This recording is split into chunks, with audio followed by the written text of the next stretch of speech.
I'd like to call the Finance, Audit, and Budget Committee for Tuesday, October 19th, 2021 to order. First item is call to order, and we have Commissioner Kleinfeld that is attending remotely. Commissioner, can you please check in?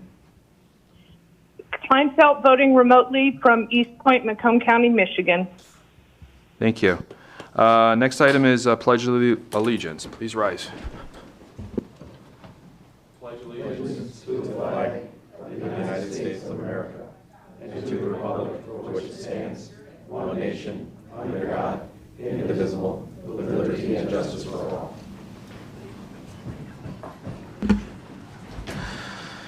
Next item is adoption of agenda. I need a motion to adopt. Romano adopts the agenda. Zinner, second. Motion made by Romano, supported by Zinner. Is there any discussion? Seeing none, please vote. Narcos, yes.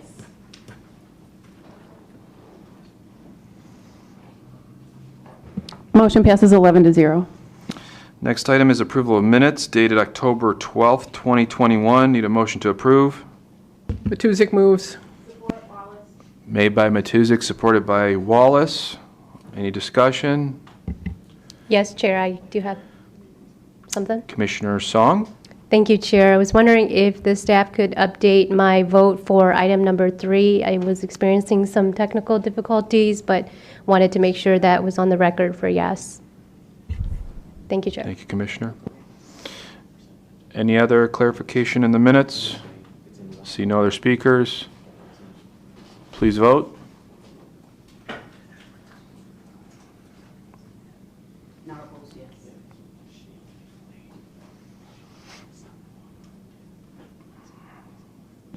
Motion passes 11-0. Next item is public participation. This is the first opportunity for the public to participate, and it is for those who wish to speak for a maximum of 3 minutes on an item which is on today's agenda. There is a second opportunity for public participation, which you may speak on any issue. Is there anyone from the public that would like to speak on an item on today's agenda? Please come to the podium. Going once. Going twice. We'll close public participation. Next item is department recommendations. 6A, the 2021 Macomb County Apportionment Report. We have Kristen Seeloff here from the Director of Equalization. I need a motion to recommend this to full board. Motion to recommend by Romano. Made by Romano. Supported by Commissioner Wallace. Kristen, you have the floor. Thank you very much. It's a pleasure to be here in person. You guys got an introduction to me in April. I'm the Equalization Director, and today I'm bringing before you the 2021 Apportionment Report. The General Property Tax Act requires the County Board of Commissioners to approve the apportionment report at their regular session in October each year, and to direct the taxing authorities in the county to levy the millage rates included within this report against all taxable property located within the boundaries. Each taxing authority files a tax rate request form listing each millage rate authorized by charter, extra voted, or public act that they intend to levy, applied against annual Headley millage rollback fractions. So there's a favorite term for me anyway.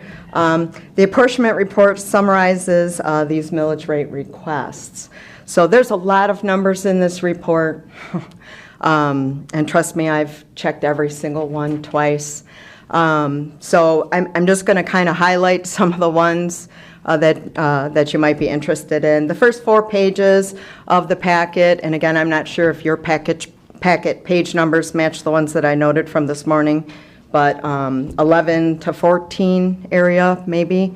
Those 4 pages are a direct comparison from last year's millage rates to this year's millage rates for each of the breakdowns, cities, township, village, county. It shows a percent change from last year to this year, and then the reason why. Typically, the reason why is going to be a negative amount, and it's going to be due to the rollbacks.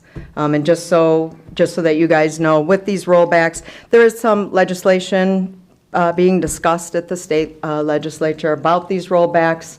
A lot of us county equalization directors would love to see them go away, as with the taxing authorities that are subjected to these rollbacks every year for their millages. If we get any more information on it, I'll be sure to let you guys know. The second set of pages, the next three, is the summary of the totals broken down into homestead, non-homestead, commercial personal, and industrial personal. Those are different breakdowns. Depending on the type of property, some are subject to exemption, some are not. And so that's why I have to keep track of those four. The next 3 pages are the breakdown for each millage rate type by school district within each local unit. And the reason that I do that is, Chippewa Valley is in separate local units. It's got a different taxable value associated with those millage rates. And so a different tax levy would be generated within each local unit. The next section is 21 through 23. That's school district millage rates broken down by SET. There's 6 mills for state education tax, hold harmless, supplemental operating, non-homestead operating, commercial personal operating, and then debt and sinking fund are put together. Let's see. And then, I skipped a section, I'm sorry. Pages 18 through 20, I don't know again if that matches yours, is the complete breakdown from start to finish of every little one for every taxing authority, if you wanted to see all of those. Then section 5, there's 2 pie charts. There's a breakdown of the different tax levies and the percentage of the total, so that's kind of nice to see. You can see how much is in each school district or the city portion or the township portion. Sometimes you guys want that kind of information. And then the second pie chart is a breakdown of the different property classifications and their percentage of the total county value. And that's always interesting to see, just what relevance residential property has within the county. It is the driving factor for our tax levies. Then on the next page is the estimated countywide tax levy, so that's always something that you guys would be interested in. And it's 2 different parts. It's just the county operating and veteran, and then the 4 different countywide levies, which is the HCMA, Art, Zoo, and SMART. But those are the ones that are applied to every single property within the county. The next section is the estimated school district tax levy, again, broken down within each local unit, so that's always pertinent. The school districts want to know that estimated amount. The next page is the estimated tax levy totals for the county, the 4 different intermediate school districts, the state education tax, and then Macomb Community College. The next section is the local unit tax levy totals. So that would be the townships, cities, and the villages. And then the very last page are all the special assessments. We have police and fire special assessments. We have some DDA areas within the county, and so those would be considered special assessments, and they're subject to different types of taxable values. And that's a lot, I know that, and there's a lot of numbers on there. I would be happy to answer any questions about that, but this is just something you guys are required to do. I do it on your behalf according to the statute. I work for you in most things equalization, and so I'm happy to provide any answers here that you would have questions for.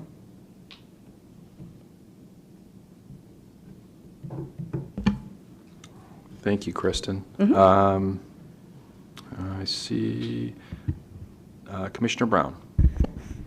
Thank you. Thank you for the report. Definitely, we really appreciate it. The work you do on this is so valuable to so many people throughout the county, and your skill set's very appreciated, so thank you. My pleasure. Is there anything out of spec in there? Any trends that you see, anything that we should be noticing, that you just looking at all the numbers, and you have a lot of experience outside of our area as well. Is there anything that you see anything that we should note maybe? Or Are you talking for values going toward next year? Values, tax, So CPI is going to be interesting this year. It's going to be a little bit higher. my estimate is going to be a little bit higher than what we were working with this year. And mind you. And what were those numbers? What was that number? So this year, the CPI was 1.4 for That's the Consumer's 21. Price Index. for Yeah, those- the for Consumer those- Price Index, sorry. That was 1.4 for the 21 values, and I think it's going to be more in the threes, which it's only been up near, I mean, look at all it's looking at a bunch of different things that's going on in the real world, and so it's up there. What did you get? I had like 3.3. Yeah, that's where I'm estimating it to be. So it's going to be different. That means the taxable values are going to increase by minimum of 3.3 unless values go down, which we're not really seeing, surprisingly, in a pandemic situation. The residential, I don't see anything slowing down with residential. Try to find a house right now. It's very, very difficult. And you're going to be in line with a lot of other people. So in addition to the values increasing due to a limited supply, you're also going to have that 3.3 increase on the taxable. So, I mean, I don't like to see crazy jumps in anything. I don't like to do predictions on that. I like a nice steady market. The last time the market went crazy, we crashed pretty hard. And so, I'm hopeful that we'll just kind of hang tight, not get too inflated, because that's never a true indication of where the values are. But residential is doing well. Okay. So that's pretty much all we haven't quite completed our studies yet. We're still working on those, but that's what we're seeing, a strong residential market. Okay. Thank you. Thank you, Mr. Chairman. Commissioner Matuzak. Where do you think commercial properties are going? I'm a little concerned about commercial properties. There seems to be lots of vacancies. So, there's always lots of vacancies for commercial, believe it or not. There's a lot of need to build new strip centers without anybody being interested in occupying the space. I did just a brief analysis for my assessors. They were really concerned with office space. And surprisingly, the majority of the sales that we're seeing are still more than what we had the assessments on. Okay. And, so the studies that we do primarily for commercial and industrial are based on our appraisals, because we just don't have a lot of sales. But on the very limited sales, there was only 3 areas, and I apologize, I should have looked that up. That was something that I did a presentation back in August. That probably would have changed a little bit by now. But there was only 3 areas, and understand, equalization, we take a look at what's happening in the market compared to what the assessments are at, and we want to be at 50%, okay? And when we're not at 50%, we have to increase or decrease values, and there were 3 different occupancies that were just slightly above 50, that if we were just using sales would indicate they'd have to come down a little bit, but surprisingly, not any of the others. Some of them were still well under 50. So it's craziness. I don't really know. I've never taken a class on how to value properties in a pandemic situation, because nobody alive has ever been in one before. Right. So, to know what to do from the past. So, thank you, You're Mr. welcome. Chair. Commissioner Zinner. Oh, I apologize. Commissioner Van Sickle. Thank you, Chair. Good afternoon. I know our page numbers are a little off. I'm looking at what we have in our packet. It's called page 29, but okay. I If don't you know. could read the top of it for me, I'd be able to find 2021 Macomb County Apportionment Report. Oh, estimated 2021 ad valorem it. Ad valorem. tax levy, county set, ISD, college taxes. Okay. So ad valorem is a Latin term that means according to value. So we Okay. always use when we're talking about values, we always call it ad valorem. My apologies, I should have explained that for you guys. Well, I'm assuming I missed a key someplace in here, because there's 2 columns with the same name. Is on the one I'm looking at, it talks about state ed. There's like three large sections, and the top section is Macomb County state ed tax. Mm-hmm. Okay, so the state education tax, that's SET. Every property is subject to the SET mills, which is 6 mills. Okay, so in the second section on that page, the second and the third column have the same titles, intermediate school district debt. And one's in dark blue and one's in a medium blue. Are they different years, I take it? Let me see, intermediate school district debt.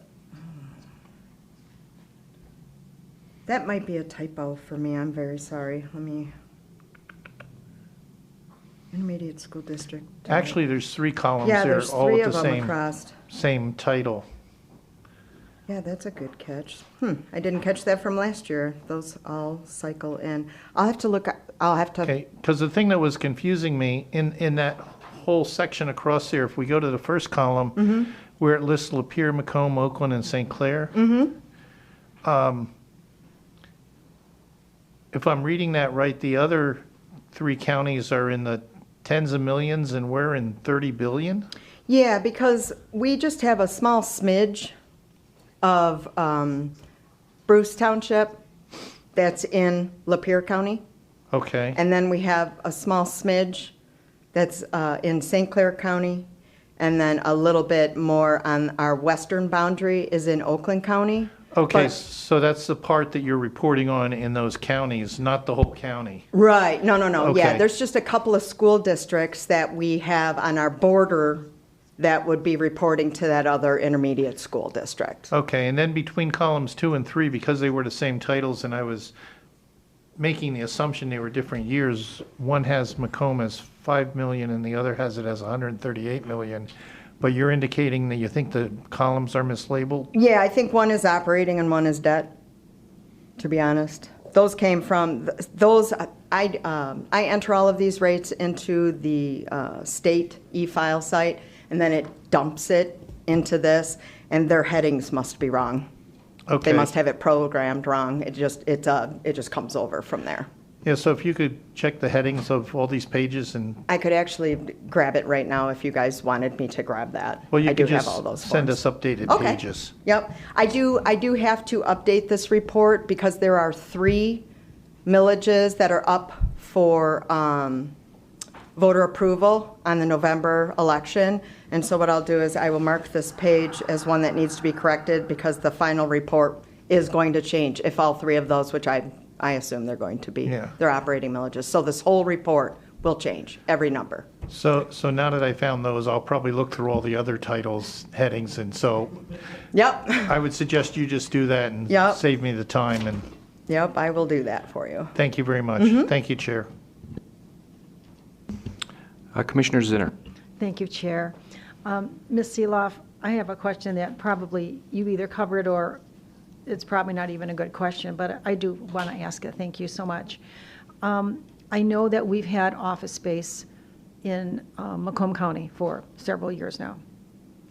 So is there a way that we could take the office space we have now, which is still, has increased and business is still somewhat questionable, and the fact that our consumers, the citizens, are having problems getting product.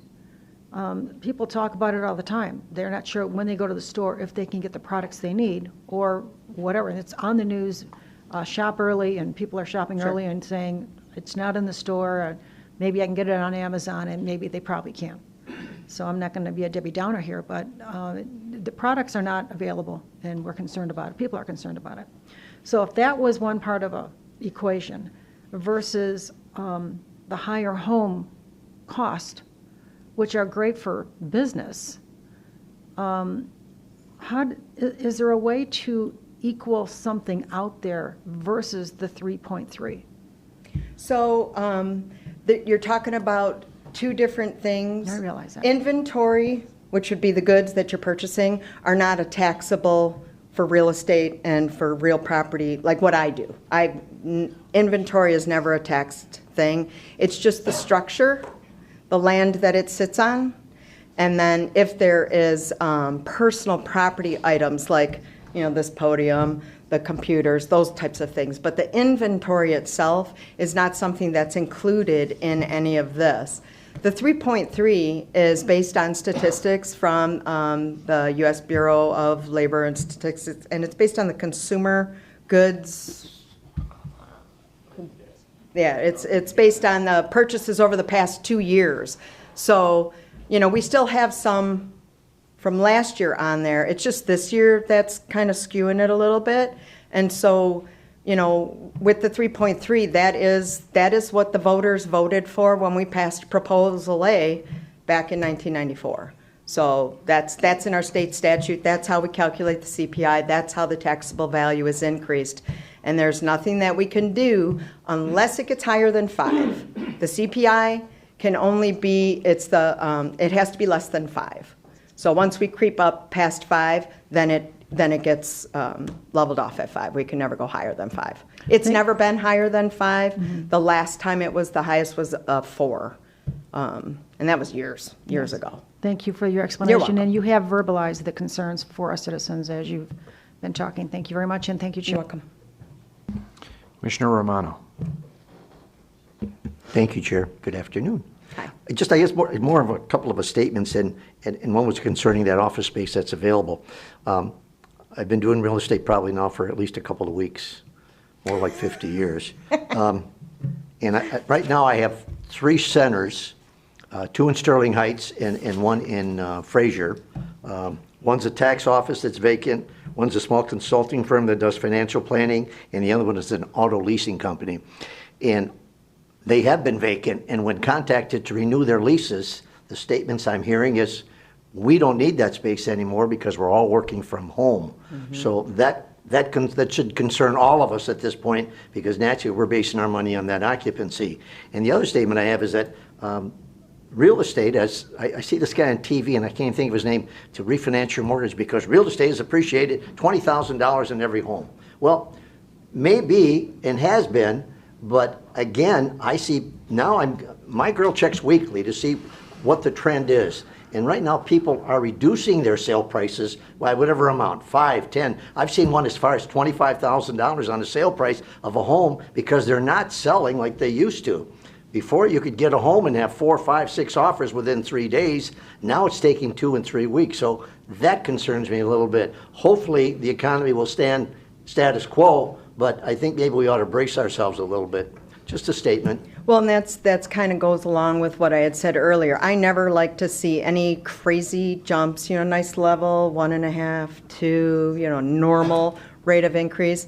And keep in mind, for those of you that might not know, when we study the sales of residential properties, we are studying sales from 2 years ago, and it ends March 31st.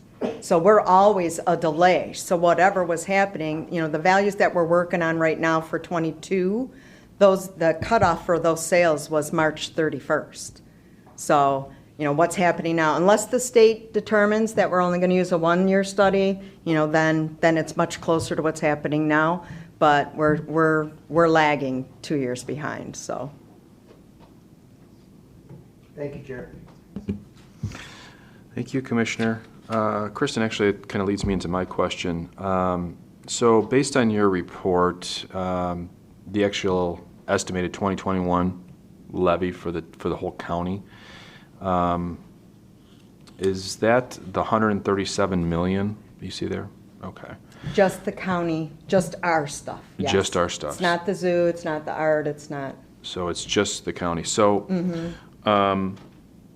this kind of segues me into our budget. So Steve, is that then what you use to estimate what your property tax revenue is going to be in our budget? So what we do, Commissioner, is we look at this 3.3 inflation and we try to build in some sort of an estimate for, new growth, housing sales and all that. So again, I mentioned we've built in 5% for 2022. And again, this 137 million, part of that, 2 million of that is the veterans millage. Okay. So that extra voted is the veterans millage. What the general fund portion, if you will, is the 135,263,000. Got it. Okay. That helps me. Okay, seeing no other speakers. Thank you, Kristen. You're welcome. Please vote.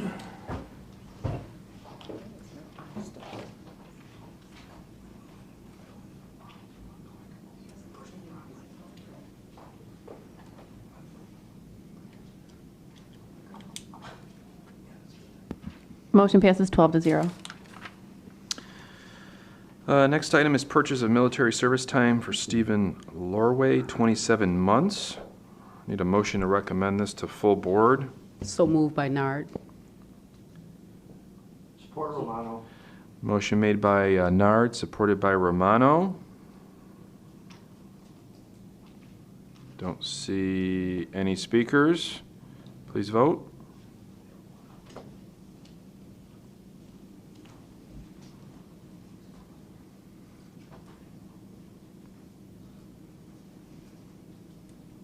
Motion passes 12-0.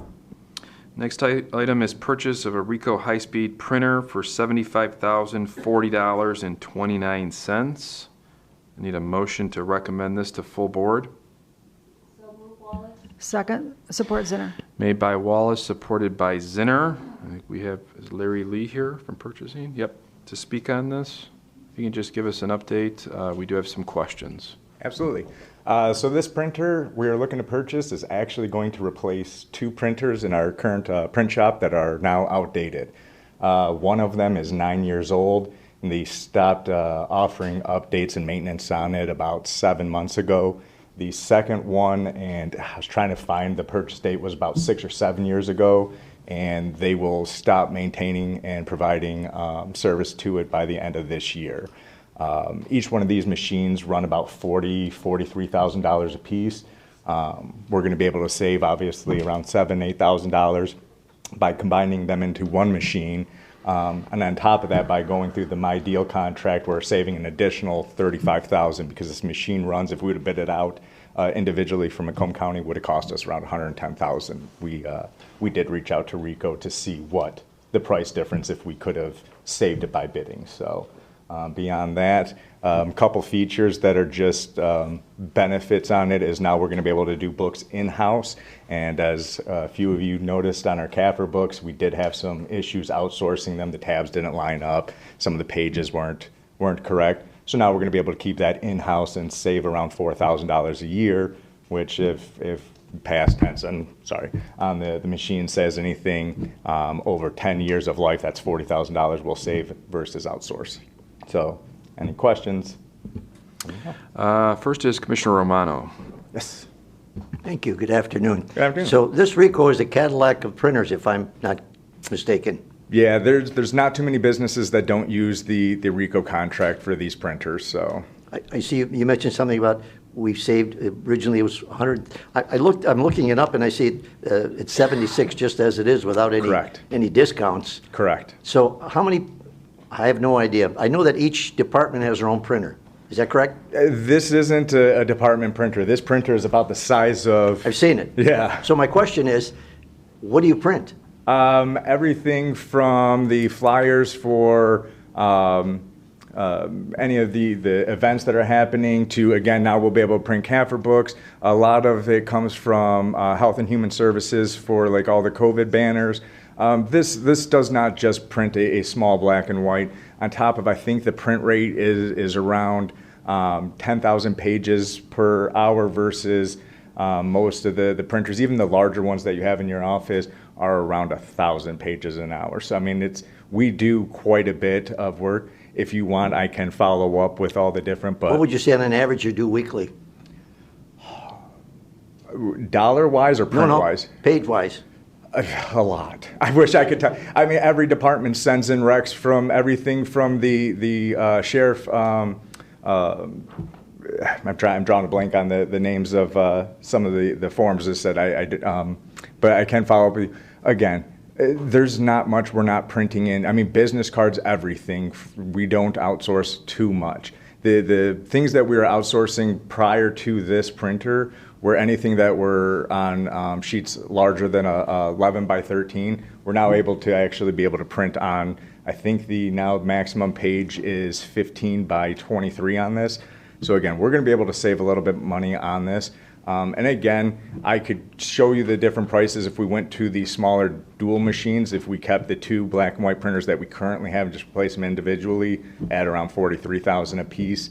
I know it is a sticker shock off of, again, just for the one printer, but please take into mind that we are going to eliminate one or two machines for one, so. So what does it cost every time we have to put in the new, I don't know, an inkjet or whatever they call it? Actually, that's covered under this new machine, and actually we have a click rate. I believe prior to, we were paying through Ricoh,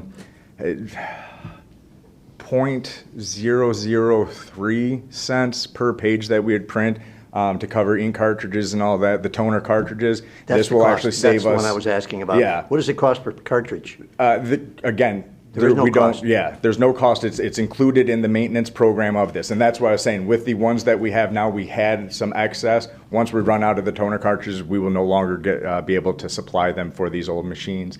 And again, sorry to interrupt or continue speaking. With this new machine, they actually dropped our click rate down to 0.001 cents. So we're actually saving on our click rate as well. So they're showing approximately 50,000 pages, and you have to go in with a new cartridge, which is approximately $750. So we're going to you'll bypass that? Correct. That's a good savings. Correct. Okay, that's all I have. Thank you,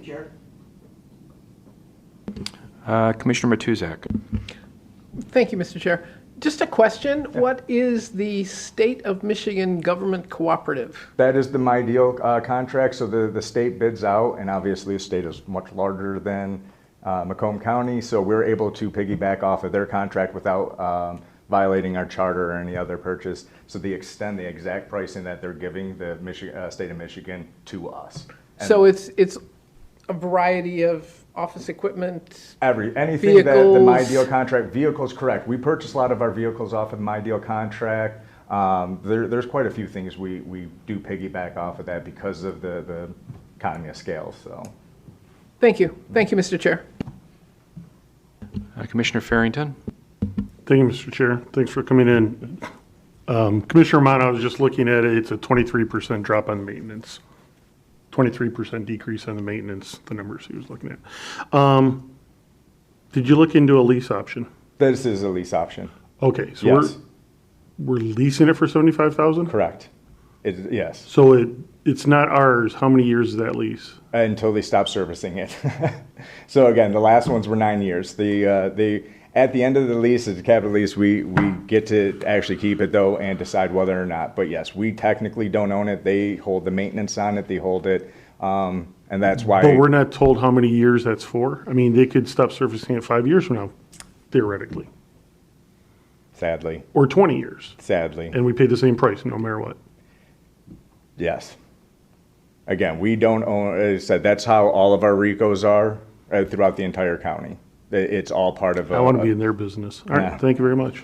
So that's, I mean, again, that's why one of them is 9 years that they stopped, and one's around 7, 8 years that they're stopping maintaining. So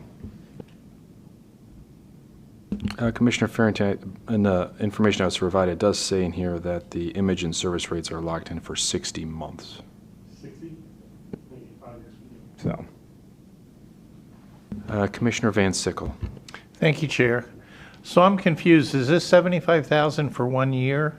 No, that's the full price of the lease. And so, I mean, again, so if it lasts 9 years, we've obviously got a much better deal. If it lasts the minimum of 5 years, where that's, so we base of our lease, and as said, I believe even that's how we structure our payback on for the lease agreement is 5 years on it. So So if which we'll be Ricoh wants talking to about in my cycle their budget. products, they just say, we're going to stop supporting it and we're done?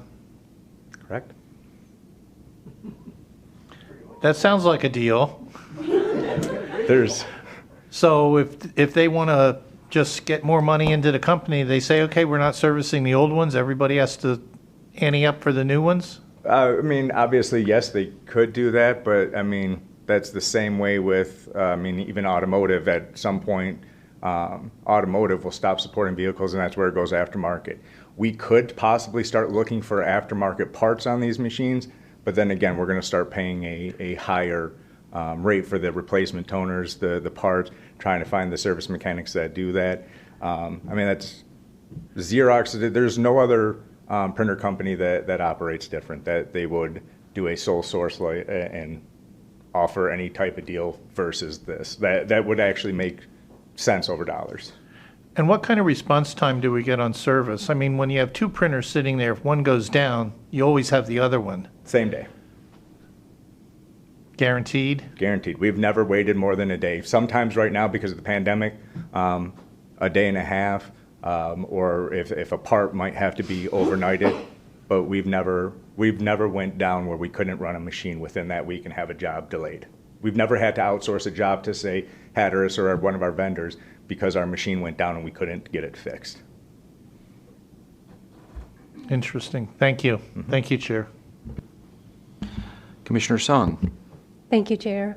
Larry, this $75,000, does that include the cost of maintenance? Yes. So we're leasing the equipment and the time for them to come out and maintain it? Correct. Okay. Thank you. Thank you, Chair.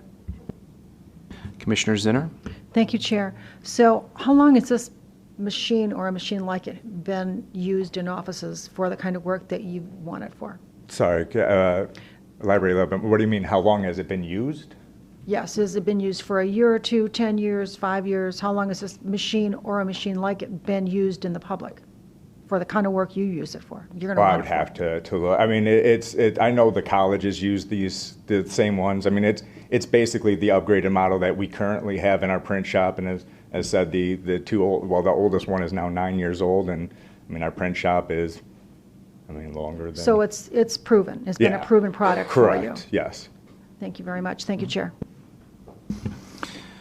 Seeing no other speakers, I do have a quick question. So Larry, in regards to your current equipment, we now own those, correct? Because we've handled Correct. the entire lease payment. So do we sell those? What do we do with those machines? Yeah, we will actually, we'll pull all the hard drives out of them, and then, yes, they'll go to the county auction. Okay. If they don't go to the county auction, depending on, if they're, what type of resale value, because again, we do pull the hard drives, they may just go to electronic scrap. Ricoh does offer a buyback on some, a discount, but we've proven, even off of scrap value, we get better.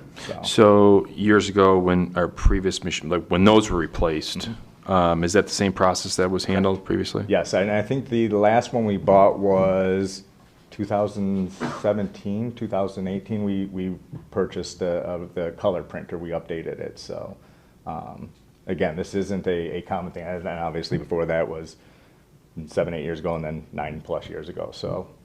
Okay. Last question. The amount of printing that's going on in the county, has it decreased at all? It did. Well, yes and no. It decreased only during 2020 due to there wasn't a lot of in-office work, and we went a little bit more digital. But it also significantly increased with the amount we were doing for the health department, putting out flyers and things like that. Now that we're starting to move back into the department, or back in the offices, it's picking right back up.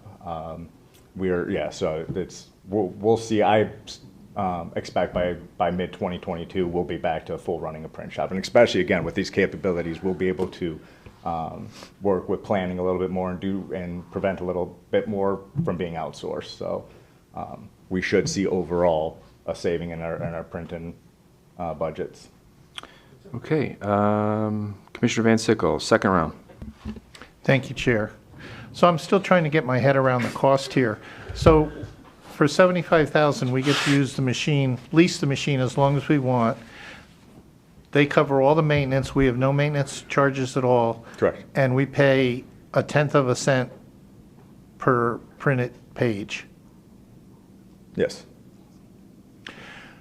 Is this 75,000 spread over the using departments at all? Yes.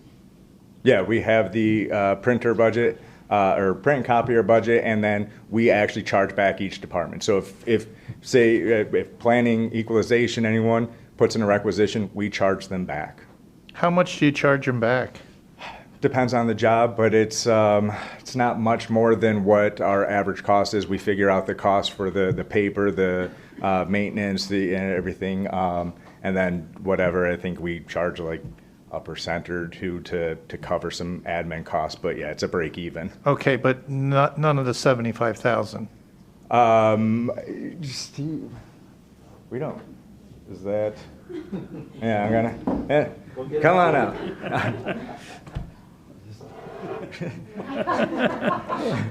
I got the next couple items anyway. So we charge the chargeback per job, so to speak. And then that depreciation is going to get built into this indirect cost plan we keep talking about a little bit. That's where I was. So it's going to come back through charges from the print shop, basically. Okay. The chargebacks, you'll see in Larry's budget, as he talks about it later, there's a charges for services line. That's the revenue that we charge back directly to the departments for print jobs. It's about $90,000 a year, Yeah. $95,000 a year. Okay, thank you. Thank you, Chair. Seeing no other speakers, please vote.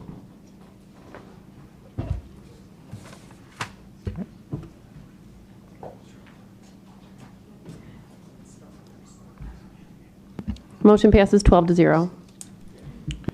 Thank you, Larry. Next item is presentations. Finance Department, the 2021 second quarter financial report. I need a motion to receive and file this.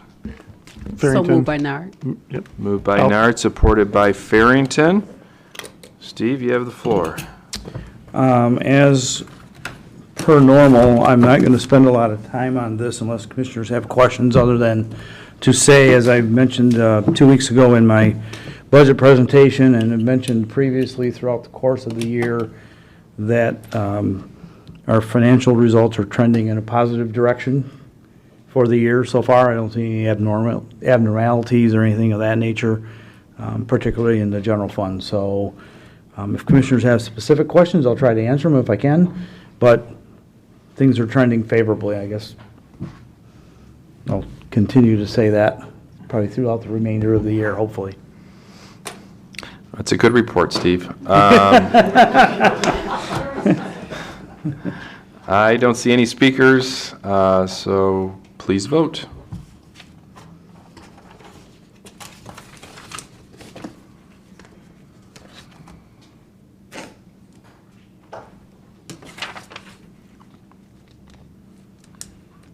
Motion passes 12-0. Okay, next item is budget reviews. First one today is the Finance Department. I need a motion to receive and file. By Support Wallace, by Nard. supported by Nard. Steve, you have the floor. Yeah, good afternoon again.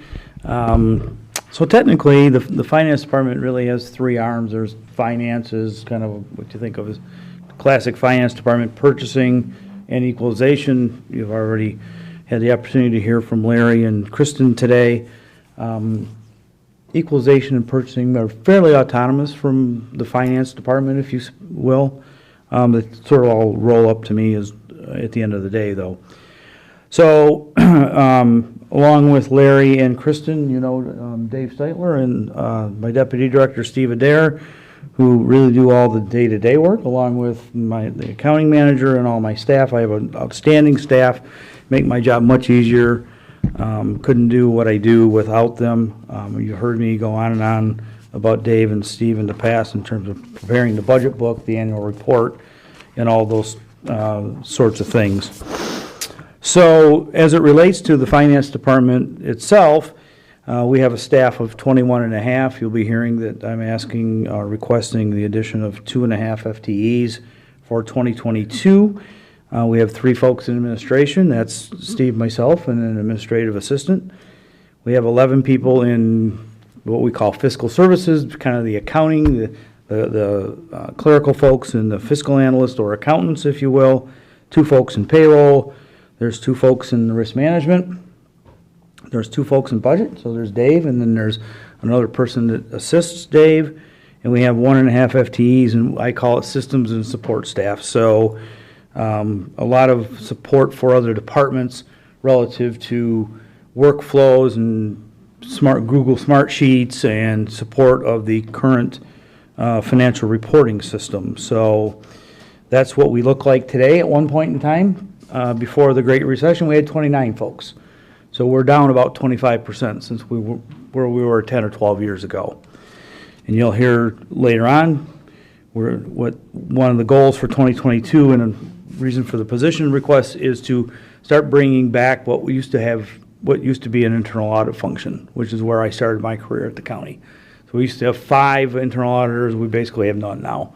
So we're trying to kind of rebuild that support system internally. So relative to what we did in 2021 in terms of accomplishments, you've heard this before a few times. We're very, very proud of the fact that we had no audit findings, no internal control weaknesses for the first time in a number of years. We're hoping to continue that going forward and would submit to you that adding staff in the internal audit function will go a long way toward continuing to have that goal every year. It's a great thing, and we're very proud of it. Again, one of my folks in the support area assists various departments with Google Smartsheets. She, for example, recently assisted the prosecutor's office in a workflow for time off requests, so they could route time off requests internally through the office versus handing around manual paper requests sort of thing. And basically, we also have been doing a lot of assistance for other departments with COVID-related grant accounting. As you can imagine, we've talked about this relative to the health department recently, just money coming in all sorts of different directions, a lot of grant requirements, reporting requirements, and helping out folks like Community Action and Health Department and the Planning Department with reporting. So as we look forward into 2022, of course, we want to have no findings again. What you'll hear from us probably early January is we just went out to RFP to replace our current financial management, human resources, and payroll system. We've had that system for about 20 years now, on and off. The financials, 18 years, HR payroll for 15 years. That system is outdated. There are things we could do better with a newer system, and we're having difficulties with support from the current vendor. What's happened there is over the course of the 18 years, the company's been sold 4 times, and so every time it gets sold, it goes to a higher level conglomerate. Now it's owned by a private equity company, and so the support services keep getting reduced every time that happens. So we're looking for a more stable platform, more stable company behind it. It's not going to be a cheap endeavor, but you'll see that coming forward probably in January. The RFPs came back 2 weeks ago. We're going through the whole evaluation process and trying to schedule demonstrations and kind of weed out the vendors down to a reasonable level. And then we want to basically augment our staff to handle all the reporting requirements that have come about over the last decade or 15 years or so. What I can tell you is in 1984, the Governmental Accounting Standards Board was formed, and from 1984 to 2002, they issued 34 statements, a couple of years. From 2002 to 2015, they issued 38 statements. They've issued 25 statements in the last 5 years. And who does that? And who has to analyze those and implement those? It's primarily Steve at this point. It was me for a while until I became director. It's a lot of work. We don't see the number of requirements slowing down anytime soon. Essentially what's happened is, if you look back 10 years ago, our annual audit report was 178 pages. Now it's 234, something like that. It's gone up 55 pages or 56 pages in 10 years. Again, more requirements, more pronouncements, more analysis, more work, basically. We don't see any slowdown in grant requirements. I don't see any slowdown in COVID grants coming anytime really soon with the infrastructure program and our ARPA money and all those sorts of things. So leading into 2022, again, we're asking for the addition of 1.5 FTEs the title is Fiscal Information Systems Analyst, but they're really going to act as an internal audit function. What happened was, a year ago, we reduced one of those positions from a full-time to a part-time. We had a gentleman that had been here a long time, and he was going to retire, and we were going to bring him back part-time to see how that all worked out. He decided to retire. So we're really down 8 bodies from where we were maybe 10 years ago. So the idea is to bring back 2 full-time bodies, again, helping out with an internal audit function, helping out with departments with process flow, internal controls, and all those sorts of things. We would like to add 1 accountant or fiscal analyst to the team as well. We currently have 5. Essentially, we have 4 fiscal analysts and a fiscal analyst 2. And we'd like to add 1. What we've seen, for example, is as time has gone along, we're receiving more and more electronic payments. That complicates the bank reconciliation process, for example, because there's more research going into, well, where'd this payment come from? What department does it belong to versus what happens if we get revenue in by a check? It generally goes to the department. They know exactly where to code it. They send a form over to our office. We input it, and it's kind of easy peasy. Now we have some research. We're behind, I don't know, how many months are we behind on bank recs? A couple, 3 at least? We don't want to be 3 months behind on bank reconciliations. So we also are always getting requests for assistance with grant reporting. As I mentioned earlier, this will augment our staff. I think we have a good business case. We're down 25% or 8 bodies from where we were 10 years ago. So we're just asking for about a third of them back. And then again, there's going to be a lot of work with this implementation of the new accounting system, payroll, HR. And we hope that that will result in some improved process flow throughout the county in terms of workflows and folks being able to access their records and things on their mobile devices, approve purchase orders and things like that online, and those sorts of things. Getting sort of into the numbers, so to speak, you'll see that, there's a fairly decent increase in our overall budget for '22. It's primarily because of these increases in personnel that are being requested. We have a little bit of an increase in conferences and training. Again, the National Government Finance Officers Association has 1 national conference. There's a Michigan GFOA. It has 2 a year. Steve and I try to go to those. And if we're adding new staff, then we would like the new staff to go as well. One thing I didn't mention was that our fiscal services manager, or think of an accounting manager, she's retiring in the middle of next year, so we'll be in the process of replacing her, and we want that person to go to training as well. So that's primarily the kind of the bigger increase in our line items. We don't have a large operating budget to begin with, so anyway, that's kind of Okay, we've my got a few comments. speakers, Steve. Pardon? We've got a few speakers here for you. We'll start off with Commissioner Matuzak. Thank you, Mr. Chair. I see a couple of questions. The decrease in the revenue charge for services in 2021 and back up in 2022, what's the explanation for that? Charges for services.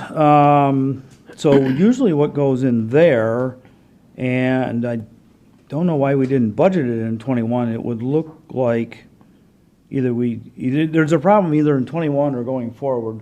3,000 in that line item is what we charge to the Comet unit, which is a regional drug unit operated by the state police out of Clinton Township. And we are the regional fiduciary for them. And so we charge them $3,000 a year for services. So I'm not exactly sure. We've never raised that budget. It's always been $1,000, even though we've gotten $3,000. Okay, but so 3,000 of that is for that, and then we also get garnishment fees. Okay. So when people file garnishments, it costs $6, and we get the revenue in our department through payroll for payroll deductions. Okay. Conferences and training, if you're going to be implementing a new computerized accounting system, who covers the training for that? That's fairly substantial in my experience. The training for that, what normally I would say to you, Commissioner, is what we would charge for training relative to that system would be that vendor's national conference, or national, I guess I'll call it a conference, a user group conference. Right. For that.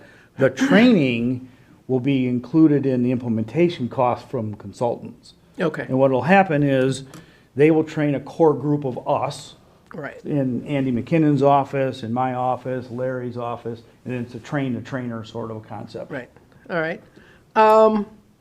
The request for additional internal auditors, very happy. I've never actually been in an organization that got an audit with no comments. Right, I mean, That's the audit pretty department's where remarkable. I started my career, we Yeah. had 4 plus a manager. Yeah, no, that's pretty remarkable.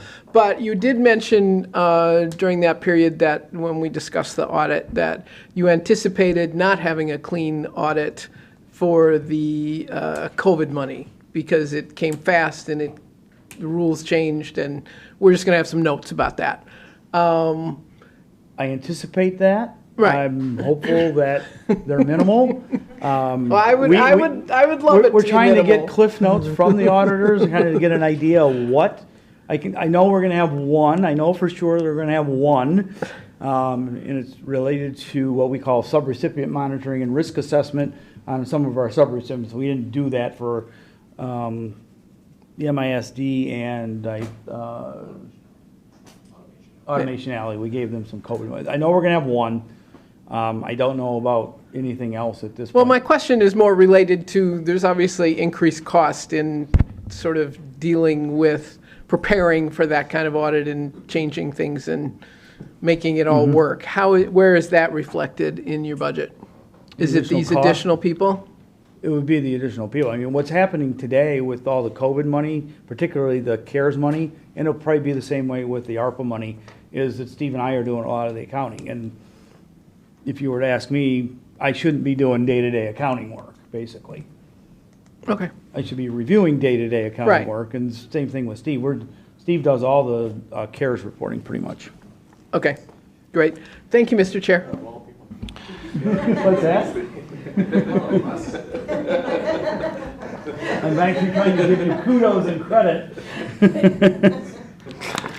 Commissioner Farrington. Thank you, Mr. Chair. Steve, welcome. Thank you. Oh, God. Do I got here, is there a bullseye on my back? Just wondering. No, just kidding. I'm trying to get my arms around the audit function that you want to put back in place. So you said you want to add 2 internal auditors? There would be 2 bodies, yes. So we And have then 1 accountant to help out, so you bank guys aren't doing basic reconciliations, accounting. day-to-day grant accounting, just Yeah, general yeah. accounting work. I'm good with the extra accountant. Yeah. I don't want to see you guys doing this.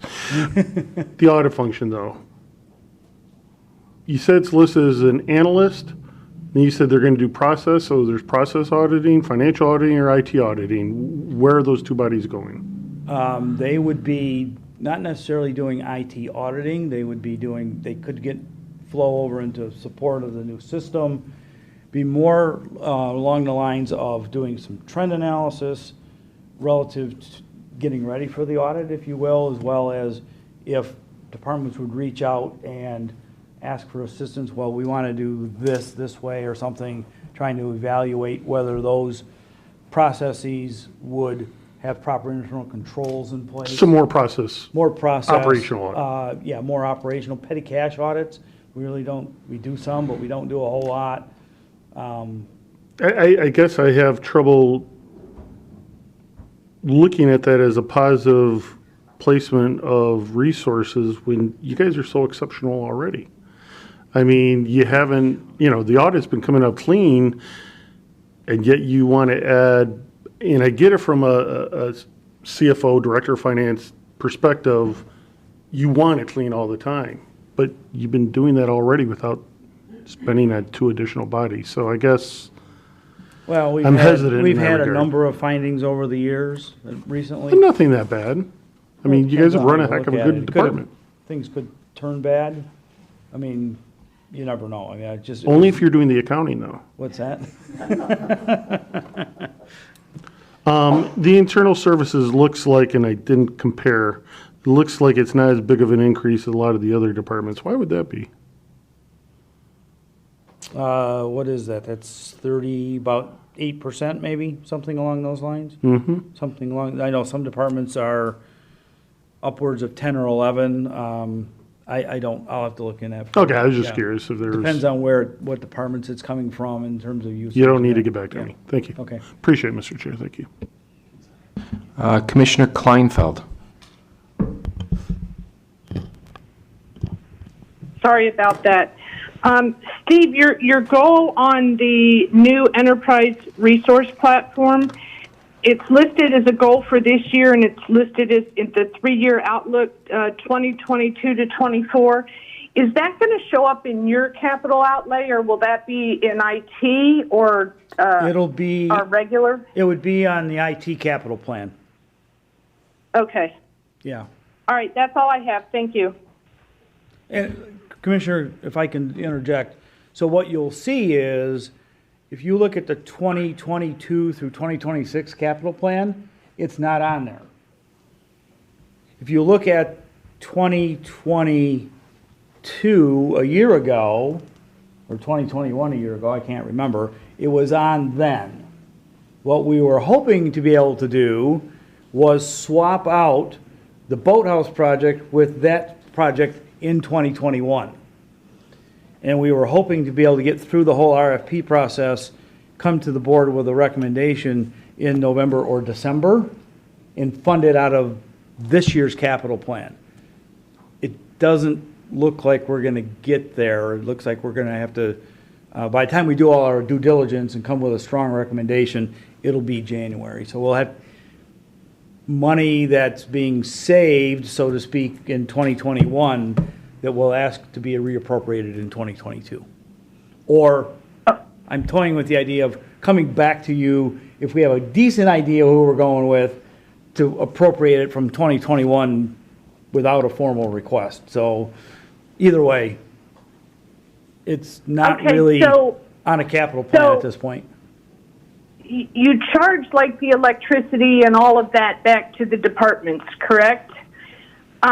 Yes. But the IT, the big IT stuff is in the IT department. You don't charge back to the departments for that, correct? It comes back through the indirect cost charge from IT to the other departments.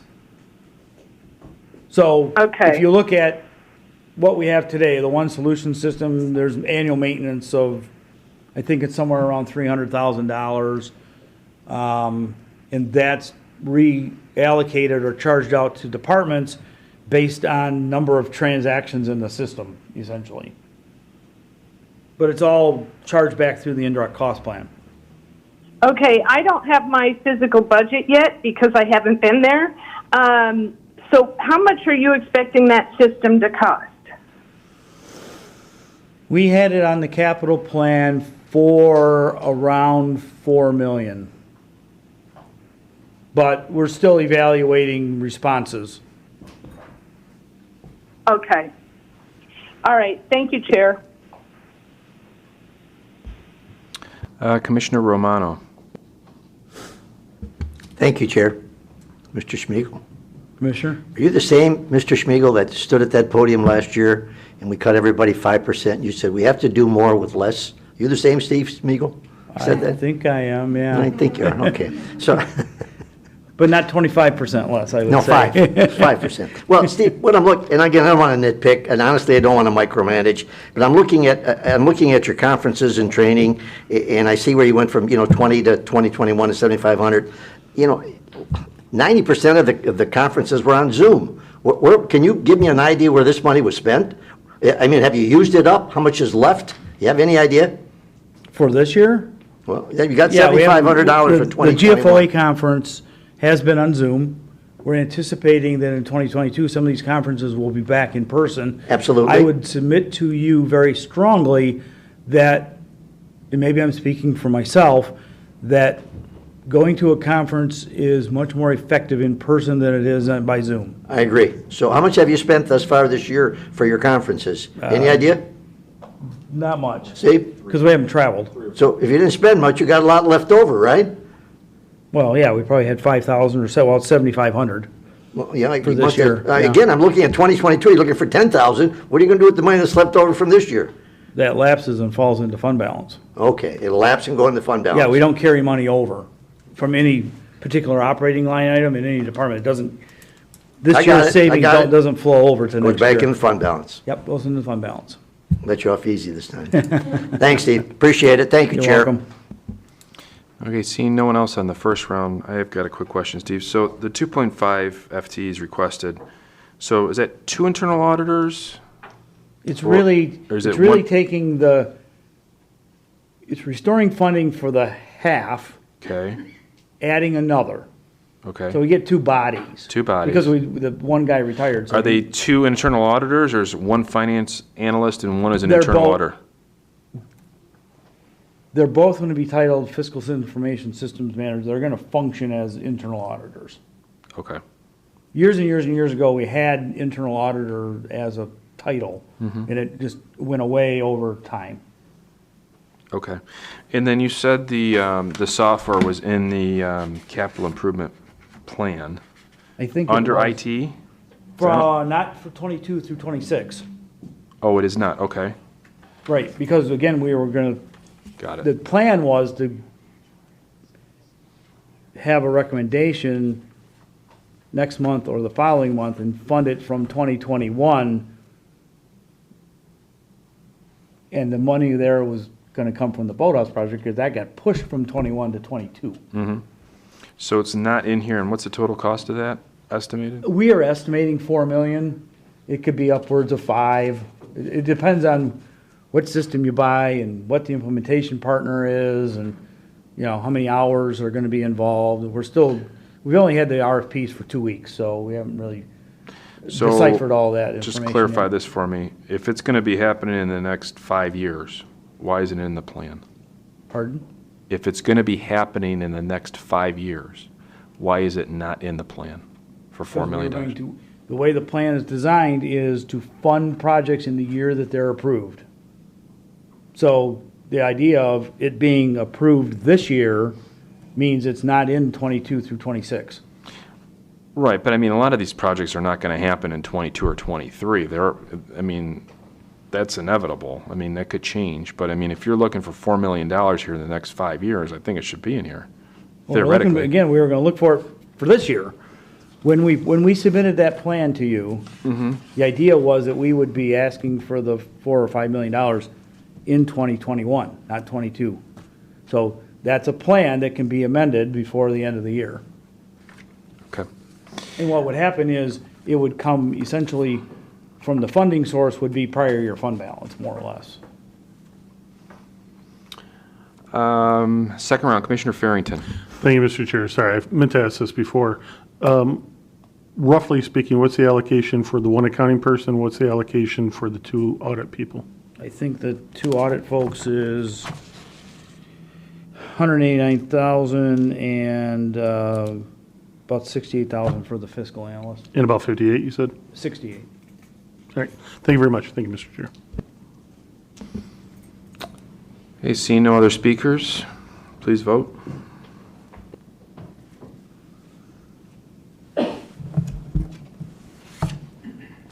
Motion passes 12 to 0.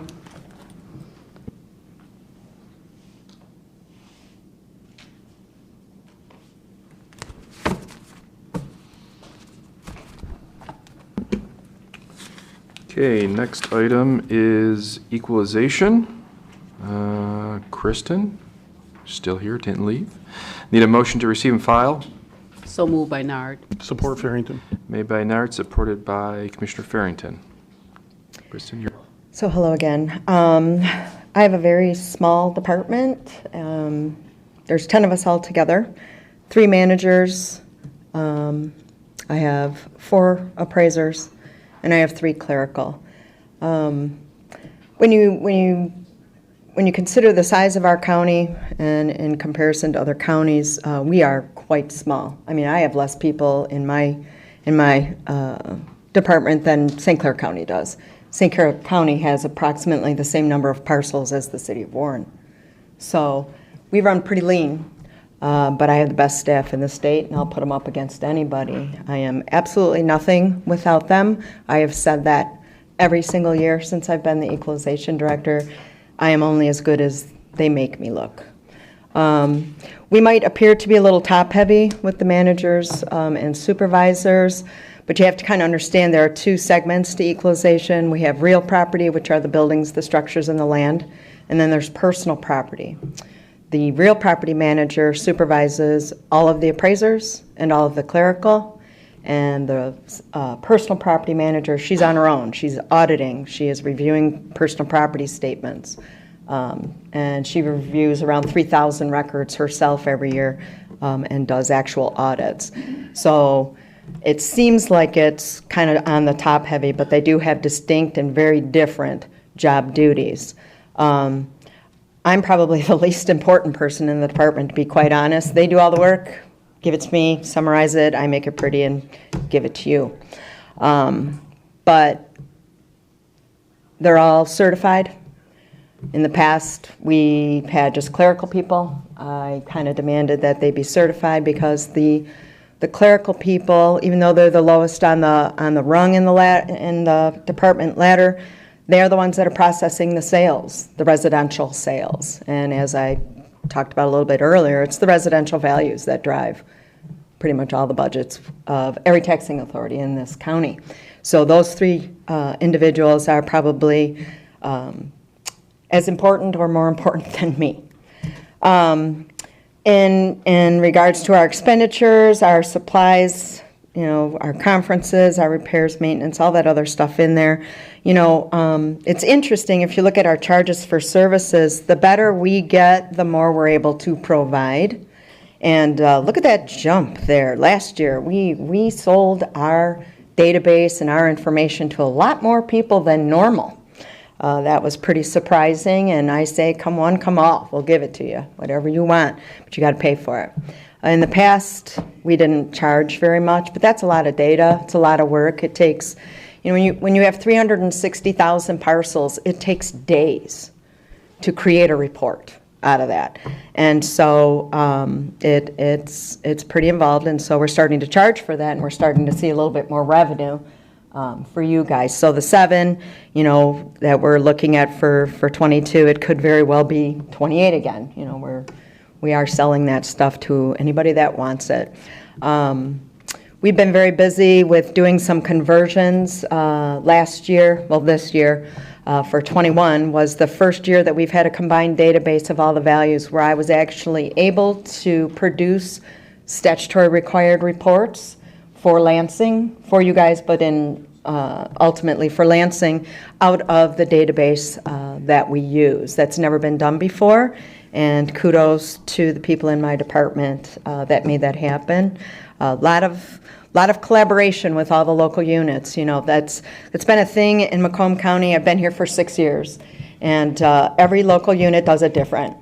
Everybody does it different. Like, I can't even provide for these guys the top 20 taxpayers, because it's Meyer, it's Myers, it's the Meyer company, it's Goodwill, it's the Goodwill company. Everybody does it different. I can't spin my database and get all of the totals for the values of the Meyer. And so it's been a collaborative effort of standardizing everything. We're working each year. We pick another thing for everybody to try to standardize.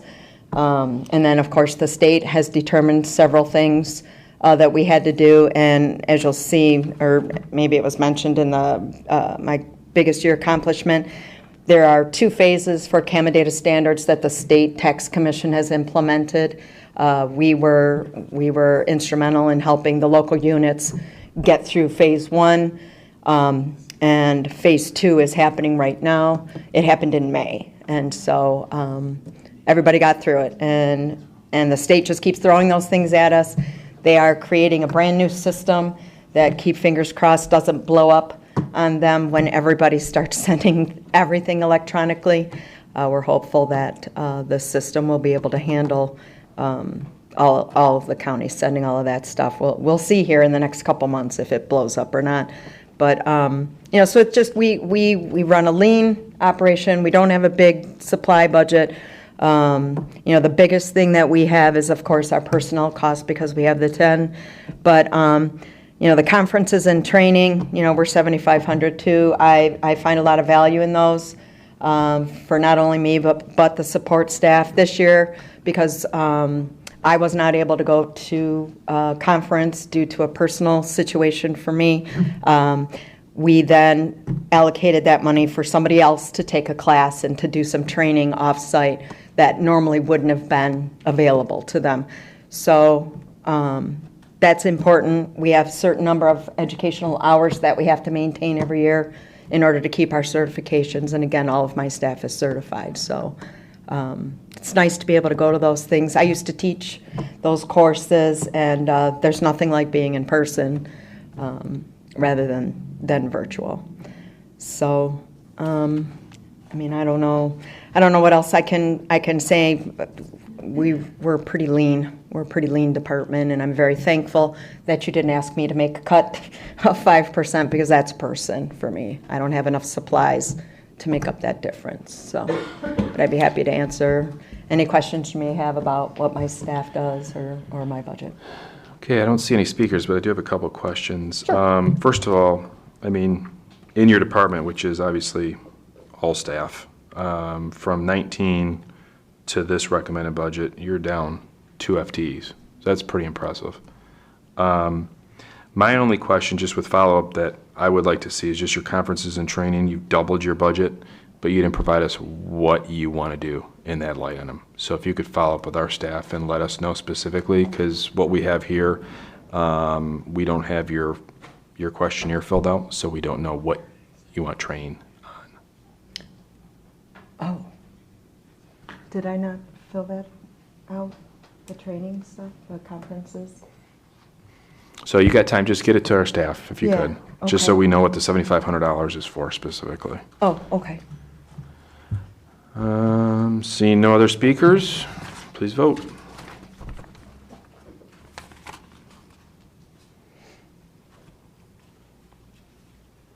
Thank you, Kristen. Motion passes 12-0. Next department is purchasing. Need a motion to receive and file? So moved, Song. Made by Support Song, Farrington. supported by Farrington. Larry, you're back. Long time no talk.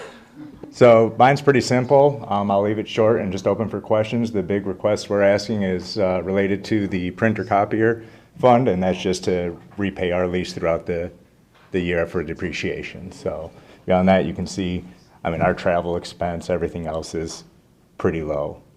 Oddly, purchasing doesn't do a lot of internal purchasing. It's preventing other departments from purchasing. Okay. Commissioner Farrington. Thank you, Mr. Chair. A couple easy ones. It doesn't look like big numbers here, but Yeah. I was surprised repairs and maintenance going down in 22 and beyond. Well, again, we're eliminating 2 of the machines, so That's they're- why, okay. Yeah. And the other part was vehicle operations went up significantly in 21. Why was that? Sorry, the vehicle. Vehicle operations went up significantly in 21. Why was that? Because the shortage of vehicles and the pricing of the vehicles, we saw a significant increase. Just demand of vehicles. We said, I believe, I'm trying to think here. We didn't purchase that many vehicles through the purchasing department, through the general fund, so. Yeah, it I'll went have from to- 10,700 to 6,500, and all of a sudden jumped up to 15,000 going forward, so. I'll have to take a Yeah, look just at. curious. All right, so. get back to us, thanks. That's it, thank you, Mr. Chair. Commissioner Matuzak. Thank you, Mr. Chair.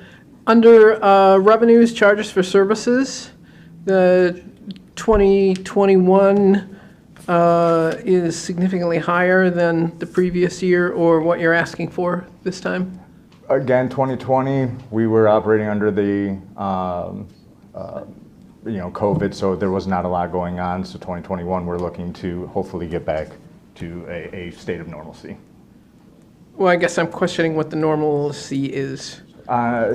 Again, This is money coming in, so it's a good thing that money came we in. didn't have, but- as I said, we didn't have our normal auctions. Last year was our first year that we moved to an online auction, which was significantly less. We didn't have a lot of the vehicles. We basically just cleared out quite a bit of our just sitting around inventory. This year, actually, our auction that's happening this coming Saturday, we're hoping to have that back up. Also, we did a lot less interdepartmental set, as I was saying, with the print, the selling of items to local municipalities. We usually charge like a 1%. So now that hopefully as that increases back up, we'll see our numbers go back up. We eliminate a lot of that throughout the 2020. So this 2021 is a rebound effect? Is that what you're saying? Yeah. And that's why it's significant, the revenue is significantly higher this year? Correct. Okay. And then as I said, next year, hopefully it will continue going back to, It's regular. Okay, thank you. Thank Absolutely. you, Mr. Chair. Commissioner Song? Thank you, Chair. I was wondering what the reimbursements for 2022 line included. It was 162,000. For the reimbursement? Yeah, thank you, sorry. Yeah, auction proceeds, again, that Okay. goes to, and again, as I said, because I believe previous years they were much higher. We're hoping actually, fingers crossed, that next Saturday will be significantly higher as well. We have quite a large auction that's going to be happening. So you're not taking that, you're not taking that into account for 2021 or 22? No. There's no estimate? No. Not No. even a minimum? Okay. It all depends on who shows up and who comes out, like. Well, can you tell from the history of the auctions and the type of equipment that you're auctioning off? So, what happened there, Commissioner, is in 2020, that revenue got credited to a revenue account that it shouldn't have been. The auction proceeds are in the line below it, the other revenue. So you'll see we have just under 80,000 in there on an ongoing basis. Okay. So if you drop the 162 down to other revenue, then you're talking 178,000 in that particular year. Can that be updated on? No, because On this this is how it was report recorded. Okay, So in 2020 is a closed fiscal year. So, got it. Thank you, Steve. And then my next question is regarding sort of the printer supplies. Does that include, like, when you have projects that you have to purchase paper or postal board? Yeah, What's the cost of that? Of the supplies? Yeah, and does that does the department pay for that supply, or does your Purchasing department do? pays, so again, so like for paper right now, I think we're paying around 23,000 a truckload, which we're doing roughly once a month. Yes, that price, if it goes up or down, then gets readjusted and then billed back to the department as a chargeback. Can you tell me which line item under expenditures I would find that? Expenditures, sorry, I don't have this. Is it supplies? Supplies and services. Supplies and services. That also includes the printer, or it doesn't, that line? The supply, no, the printer comes out of the actual copier fund. There's an actual printer copier fund. Is it a part of this page? For off mine, no, it comes out, so we're gonna purchase that out of, sorry, what was the printer and copier fund? So we purchased that out of the. Purchase it out of a capital equipment fund, And and then- then lease it, but we lease the stuff back to the user departments. So, Okay, so it's not combined in the supplies and No. services?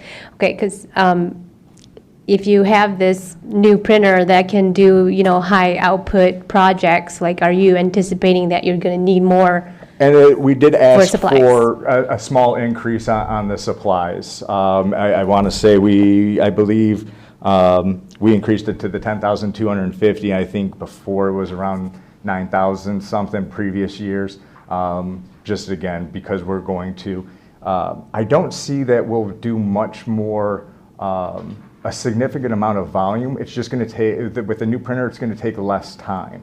So if you were to send a job like for the health department, some of their jobs that took a week will now only take 2 days. On top of, we got rid of one FTE out of our print shop. So this printer, is, to keep going back to the printer, is going to help make the workload more manageable for one operator versus us needing two. Again, Okay, the printer is a large-scale simplification, but yeah, I know we're going to be able to do more work, but it shouldn't cost more because the project shouldn't. Hopefully, I mean, to be honest, I hope we do a lot more. I would love to not outsource any of our print jobs. Sadly, that's just probably not going to happen, though. But Got it. Yeah, that so- answers my next question regarding the operational costs. I wish I could say that we could. The amount of equipment that we'd have to eliminate all outsourcing obviously is slim to none. On top of the fact that, as I said, we leaned out our print shop down to one staff member, and so I mean we also have then the human labor aspect of it, that they can only do so much in a 7.5-hour day. So. Okay, thank you. Thank you, Chair. Larry, really quick, just I'm a little confused there. On the charges for services of what you're putting in here for your revenue of $60,000, is that the charges of the printing that you're going to be bringing in from those departments? The charges for no, it's not just the printer. Again, it said we charge administrative costs to sell to other municipalities and items like that. So that's. But that line item is where the charges for printing come back into your department, correct? Yes. I see a lot of heads nodding behind you, so that's Yes. good. So let me ask you this question then. So in 19, you were bringing in, and even last year, you had budgeted $95,000. That drops to $60,000 in this budget. So why are you going to be doing less printing if you need a better printer? I don't think we're going to do less printing. That's, I believe again, off of the, from what we've started to see, as said in the last 3 months, as more departments, we are now increasing our print volume up. So is it fair to say that that number is going to be $100,000? Is it going to go up from last year? I don't know. Again, Okay. we can always So we can have hope that to- conversation offline. Maybe with finance can help us kind of get a little closer to where you think you're going to be at, because that's, I mean, it's $40,000 difference there. Commissioner Matuzak. Yeah, I'm still really confused about why charges for services were $95,000 in 2021, and they're dropping to $60,000 in 2022. I can answer that. Yeah. I'm the one that did the initial budget process, and through April of this year, we had only booked $16,000 of revenue, and I didn't feel that $95,000 was a legitimate, solid number. If we hadn't done that in 2020, and it didn't look like we were going to do that in 2021, it didn't make any sense to budget $95,000 for that service in 2022 going forward. If we actually do receive that, great. But at this point, it didn't look like our trend was going that way compared to last year and this year. So the 2021 budget is, It's the $95,000, but through April, we had only received $16,000. okay. So one should anticipate some money back into the general fund from that line item. I actually just flipped the page over, which, we have 3 people still dealing with microfilm? Yeah. Who still uses microfilm? It's our archive section. We still have quite a bit of outdated old things that we are scanning in. So yes, our archive files, yeah. We have 2, I don't think, I know 2 of our microfilm operators still work full-time on it. You have 3 people listed. I believe though it should have been updated. It should, my department, I have 2. Is that? It says there's a manager and a supervisor and 2 clerical staff. From microfilm. From we have- microfilm. That's where the manager over at Central Receiving is located. Is it under in that budget. microfilm? Yep. So then, yeah, that's, Debbie Gunn is our central receiving manager, and I apologize that I didn't realize her budget was under microfilm. But yes, then we do have 2 operators that still scan in, literally pull old boxes of archive files and still scan in microfilm. And why have we not moved to digital? There's a lot that still can't be. I mean, we're in the process of it. That's what they're literally doing, is scanning in all the microfilm from all the. They're scanning in the microfilm. They're Correct. not turning they're not No, creating I new apologize. microfilm. Yeah, no, All we're right. not. Yeah, they are not. They are not creating new microfilm. They're scanning the old microfilm, turning it to digital. Yes, I apologize on the I clarification. spent my summer vacations in college microfilming records. Yeah. No, we it's do like not that create was the microfilm. leading edge So, technology then. This is Yeah, no, we All are right. we are updating it to a digital file. Correct. I apologize for the miscommunication. Yeah, that is what they are doing. They sit there and scan in and change the old microfilm into digital files. This makes me feel so much better. Yeah, we are in Okay. the process of disposing of all and getting rid of our Thank you. microfilm. We still just have a ton left. A lot. All right. So, Thank you, Mr. Chair. no. Commissioner Van Sickle. Thank you, Chair. Continuing with Commissioner Matusik's thought, how many more years are we going to be scanning microfilm? Till it's done. There's quite there again. I welcome any of you to come take a look at our record retention, and see. And again, we have two people that actually share jobs. It's not their sole job to scan in the microfilm. As I said, they actually do our central receiving work, our warehouse work as well. And as I said, it has been a long process, but I could find out how long. I know Debbie, our central warehouse manager, has a timeline on that. But yeah, and I believe some of it can't be transferred to digital. There are some that still have to be maintained for state of Michigan and for some of the prosecuting attorney things. So, What kind of film can't be digitized? it's keeping the originals though for evidence. The original microfilm as evidence. Do we scan it so we can reference it and then That's warehouse what, yes. the original? And yes, and that's what our central receiving, that's where our archives are. That's actually one of the previous questions with IT, is some of the cameras that we're trying to install in that warehouse, is to maintain the security on them, but yeah. So do you have any idea what percentage of their time they actually do microfilms scanning?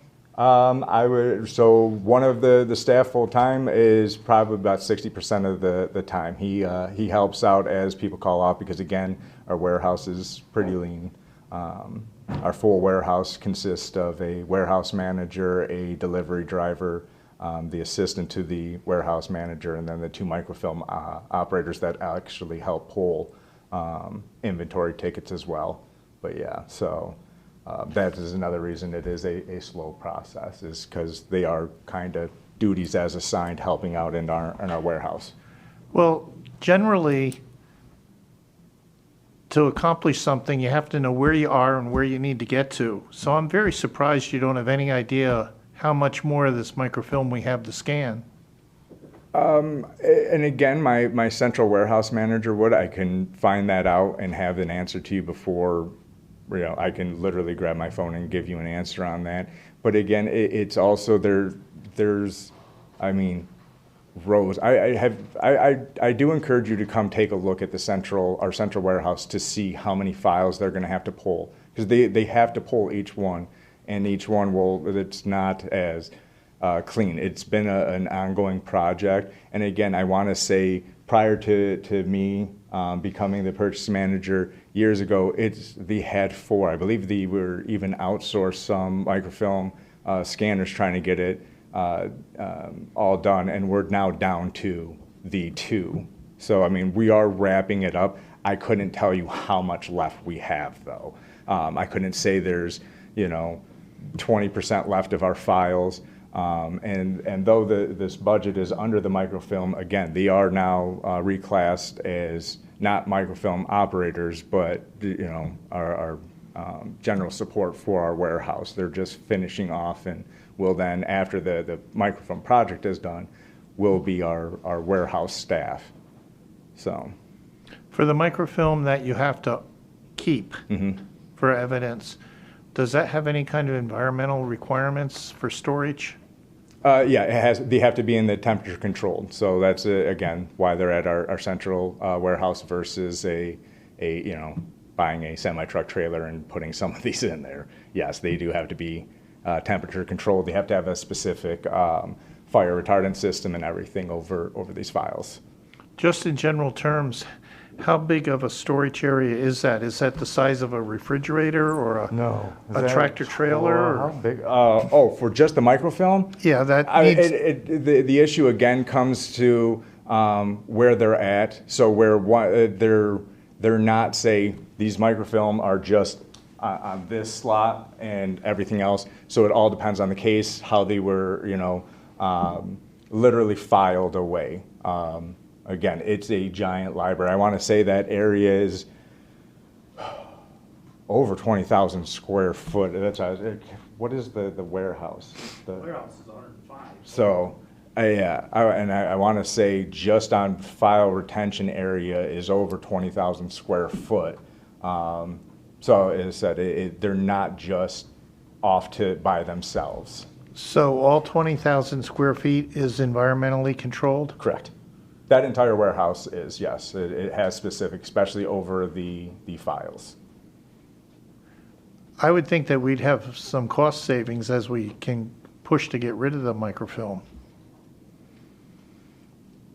Well, we could reduce the environmentally controlled area? No, because the other files, I mean, we still have archive files. I mean, books, the paper is 50, 60 years old. I mean, we still have to have all that. It's also intermingled with our inventory, the printer cartridges that we do, stock toners. So it's all in that same building. So it's kind of, if we got rid of our entire warehouse, so it's just piggybacking off an already sunk cost. Are any of the books and the other materials slated to be digitized and disposed of? Quite a few, if not digitized. I know we are looking at some of our old tax books and everything, donating to the state. We've been working on some of it, but again, a lot of the files that we hold are for the sheriffs and prosecuting attorney and things like that. So, and I suppose we don't know how much of that needs to be done either. On what? On what needs to be? All the books and what other, all the materials that need to be digitized? They have to stay in there. Like, we can't just digitize it and put everything and eliminate our warehouse. It won't, because these boxes, again, they're evidence boxes. So there's videotapes, evidence bags, there's other things in it. We do go through on a regular basis, same way as I said, these microfilm operators will get lists from the prosecuting attorneys or the sheriff's office to pull these boxes and do confidential destroy. But for every one box we would destroy, we get 3 boxes from the prosecuting attorney to retain. So it will be a forever system. Okay, thank you. Thank you, Chair. Okay. Seeing no other speakers, please vote.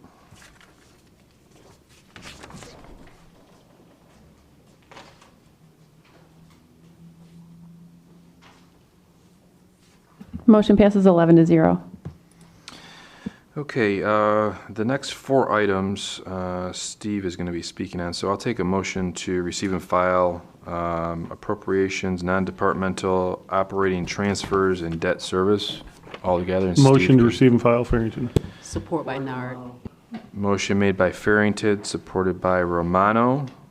Steve, why don't you start with appropriations, and then we'll just go down. And commissioners, just ask questions specifically on each one of these, just so we can keep the process moving. Yeah, so we're going to start on budget page C64. This is what we call the non-departmental appropriations. This is really where we, account for all the membership information, essentially. So you've got MAC, NACO, Detroit Regional Chamber, Detroit Regional Partnership, so on and so forth. We account for the audit fee in here. We have this where we record the COVID contingency, the professional development initiative. That's a basically countywide training of various kinds basically administered by Human Resources. Pretty consistent from year to year. A lot of these items are essentially at the request of certain other departments. Some are been in the budget for many, many years. I don't really have a lot to say about it. I think, well, at least the more tenured commissioners are aware of these. I don't know if new commissioners have any questions. If I can't answer them here, I can get answers from various departments. Yeah, we're going to have some questions here, Steve. Commissioner Song. Thank you, Chair. Steve, I was wondering, I know that this appropriation is a lot significantly smaller than the other ones, the 8 Mile Boulevard Association. What is the benefit of being part of that association? And I know nothing was done in 2020. Yeah, I don't know but why I don't know if we didn't get a bill in 2020 or what went on there, because typically it's every year. We get a bill for $4,500 or $5,000. I can't tell you what happened in 2020. I can look into it, I suppose. I would defer to. And also what happened, this year, and what's the plan for next year? The plan, I guess, would be to continue our membership with it. What is the benefit of that membership? I would defer to and get you some information from the executive's office. Okay, thank you. Yeah. Appreciate it. Thank you, Chair. Commissioner Farrington. Thank you, Mr. Chair. Thanks, Steve. Stream gauge, can you tell us what it is? So that is administered now by, I still call it state DEQ, I think it's Eagle. And so what they do is they measure water flow in terms of rain events on the Clinton River to see how the floodplain. Okay, on the COVID contingency, the $2 million that you had earmarked for this year, how much of that has been used? We have not spent any of that particular this year. So you think it's still necessary to put $2 million in the budget for next year? Yes, I do, because I know we're still testing. I heard this morning we're testing about 300 people a day, and I can tell you that our CARES money, which covers testing, is pretty much going to be gone by the end of the year. We can't spend it beyond 2020. So if that testing continues on, as you heard from the health department, we're getting grants that seem to be a lot for contact tracing, but not necessarily testing. So it's a contingency for sure. But I would encourage the board to leave that in there just in case we need it. Thank you very much. Thank you, Chair. Commissioner Kleinfeld. Thank you, Chair. Steve, the professional development initiative went from 120 to 150 last year, and it's going up to 225. So The upcoming the year? 150, I believe, was in the budget in 2020. Of course, we didn't spend it, pretty much all of it, because of the pandemic. Human Resources requested a $75,000 increase. They want to expand the amount of training that we're doing across the board. And if you so desire, I can contact Andy's office and get an idea of what they're looking to do. I'd be interested to find out because, we get these emails on the training that you go online to do, and there are a lot of them, and they come constantly. So I'm assuming this is something different. You're not just adding more and more of those.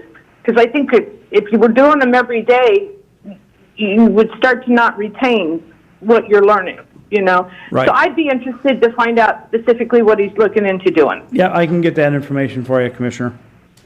Okay. Thank you. Thank you, Chair. Commissioner Kraft. Thank you, Mr. Chair. Hi, Steve. Hi. My question is similar to Commissioner Song's question in regards to the Detroit Regional Chamber and one Macomb kind of being zeroed out as well. What happened there? For 2020, I'm sorry. Going back into history a little bit.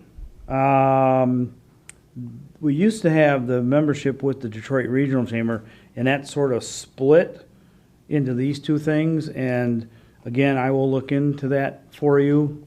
And if you have more further questions about the nature of those two, I would encourage you to ask Vicky. Is that the Lewinsky, when regional she- partnership and the chamber? Those two are, They're sort of separate entities, I think, at this point. But if Okay. you have Vicky Lewinsky from planning will be the person to ask questions about. okay. And then historically with One Macomb, back in 18, that was around 17,000. 19, it was around 19,000. But we keep going for 30,000. Why? That's what the exec's office has requested. Okay, thank So, you. again, I think you heard the other day about Kenny Williams and the community, Right. act. So that's going to play together? It's going to play together with this. Okay. Thank you, Steve. Thank you, Mr. Chair.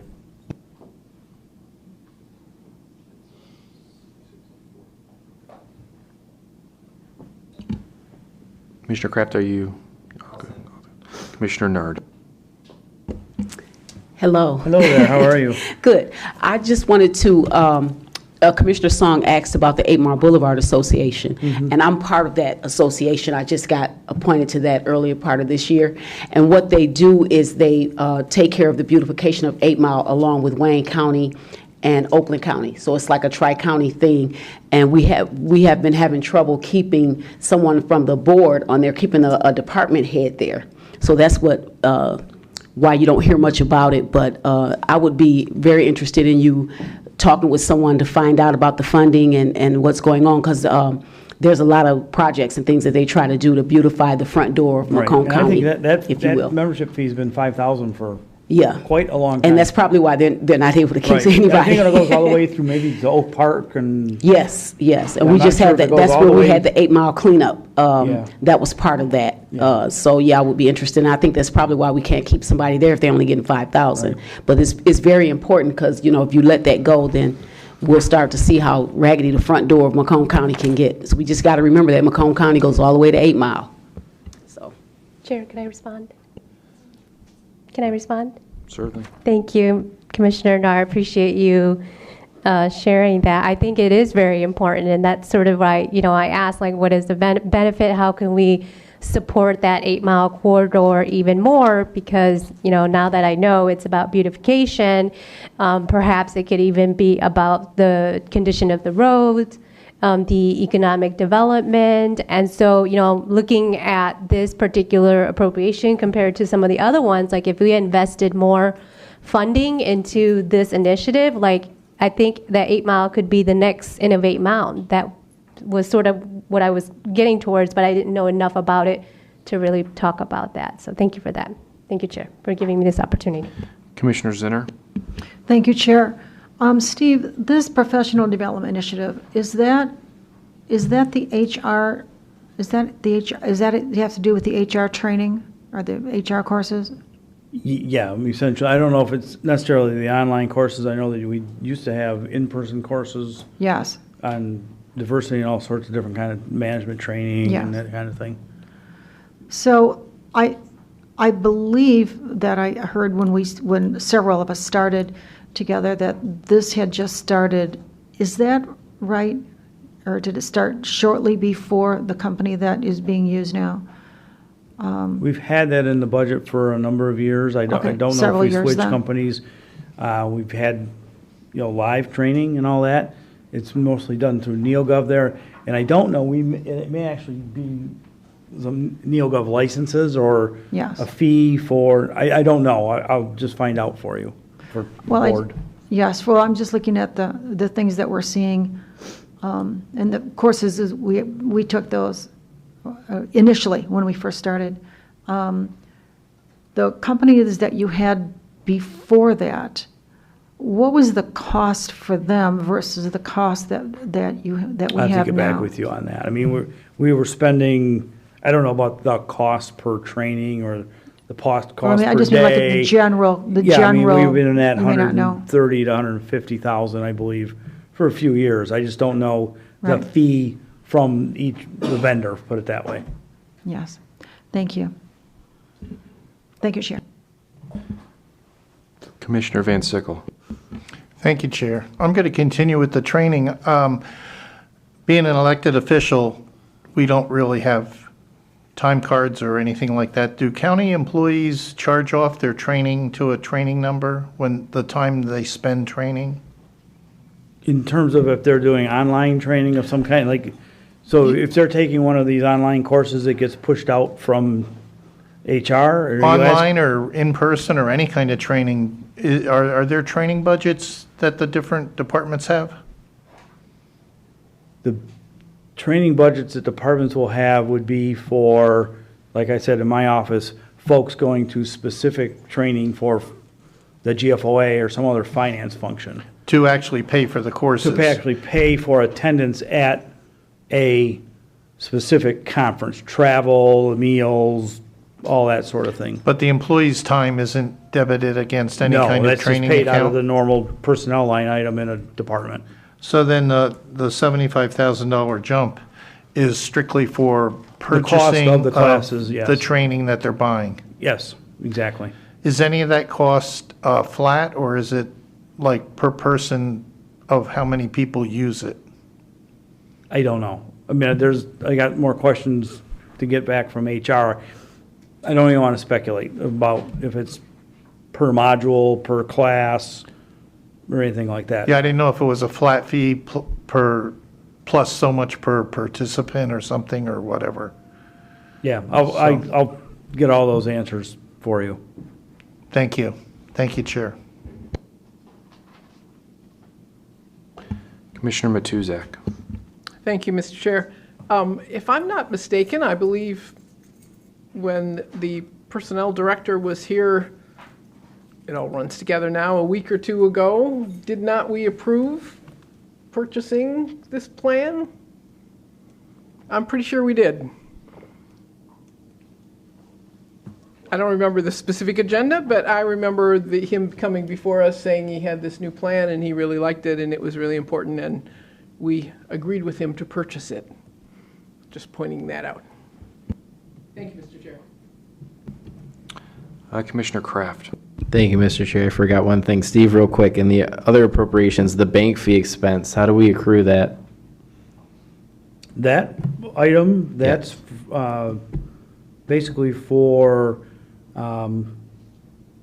bank fees incurred in the treasurer's office for our checking, our main bank account. Now, there's revenue because we also get interest revenue, so to speak. So they credit us with interest revenue, they charge us for bank fees, and it's kind of a cashless sort of thing. So we don't pay this out to the bank in a check, or so to speak. We get revenue, and it's sort of meant to be a wash, essentially. So in 19 and 20, was that accounted for differently in the budget? It wasn't in the budget. So what was happening is the interest revenue wasn't in the budget and the expense was not in the budget. So we're grossing them both up to show the accounting. Got it. Thank you, Steve. Thank you, Mr. Chair. Commissioner Kleinfeld. Thank you, Chair. Steve, we did approve something recently with regard to training, but wouldn't that have been in this year's budget? I'm not recalling what that, I have to look back and refresh my memory of what was approved, but I would think that would have been in this year's budget, Commissioner, if that's. Okay. For All the right, remainder thank you. of this year, with additional costs built into the 2022 budget related to that. That whole action is escaping my memory at this point. Okay, and I know what we approved doesn't encompass all the training because we do have in-person training, we've got the online training, so we have a bunch of different, I was just thinking that one may have been in this year's budget, so this may be something new. Okay, I know you're going to get back with us. Thank you. I don't see any other speakers for appropriations. Steve, just really quick though, just some clarity here. So,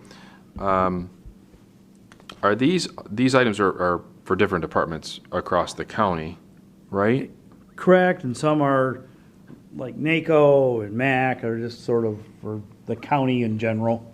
So what about like the other, like I'm just looking at like the Captain maintenance for $90,000. Like, why is that here and not in Public Works' budget? Like some of these items, why aren't they in those departments' budgets specifically? Some of the departments for the audit fee, it could be, I guess, it applies to all departments in our mind. So if it's here or someplace else, it doesn't necessarily matter. It's not an expense of the finance department, if you will. It's for every department, it gets reallocated through the cost allocation plan Right. again. The Chapatin maintenance, there's revenue in the Public Works Department related to this, actually.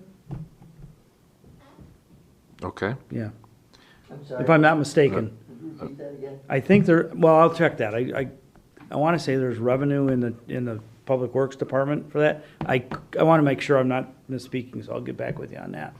Okay, yeah, because, I mean, there's some things here, I understand the purpose and the allocation back. Right.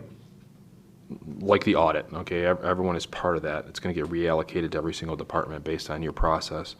But some of these items, I don't understand it. Commissioner Zinner.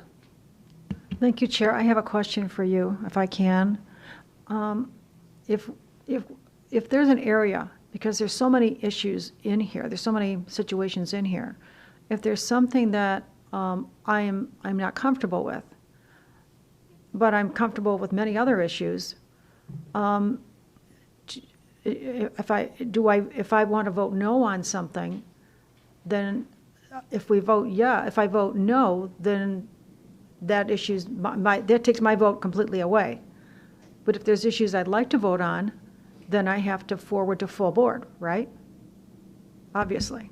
No, so basically, if there's items that you want to make, let's say, I'll call them amendments to the budget, you could present that to the board, and then they're going to be on that real-time updated spreadsheet that the staff is monitoring for us, so that you'll be able to see those.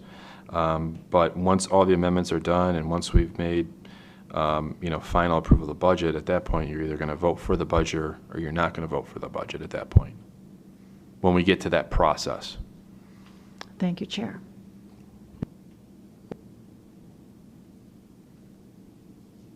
Okay, I don't see any other speakers for appropriations, and I know Steve's going to follow up with a number of the questions that were brought to him. So next is non-departmental. It's C62 in the budget.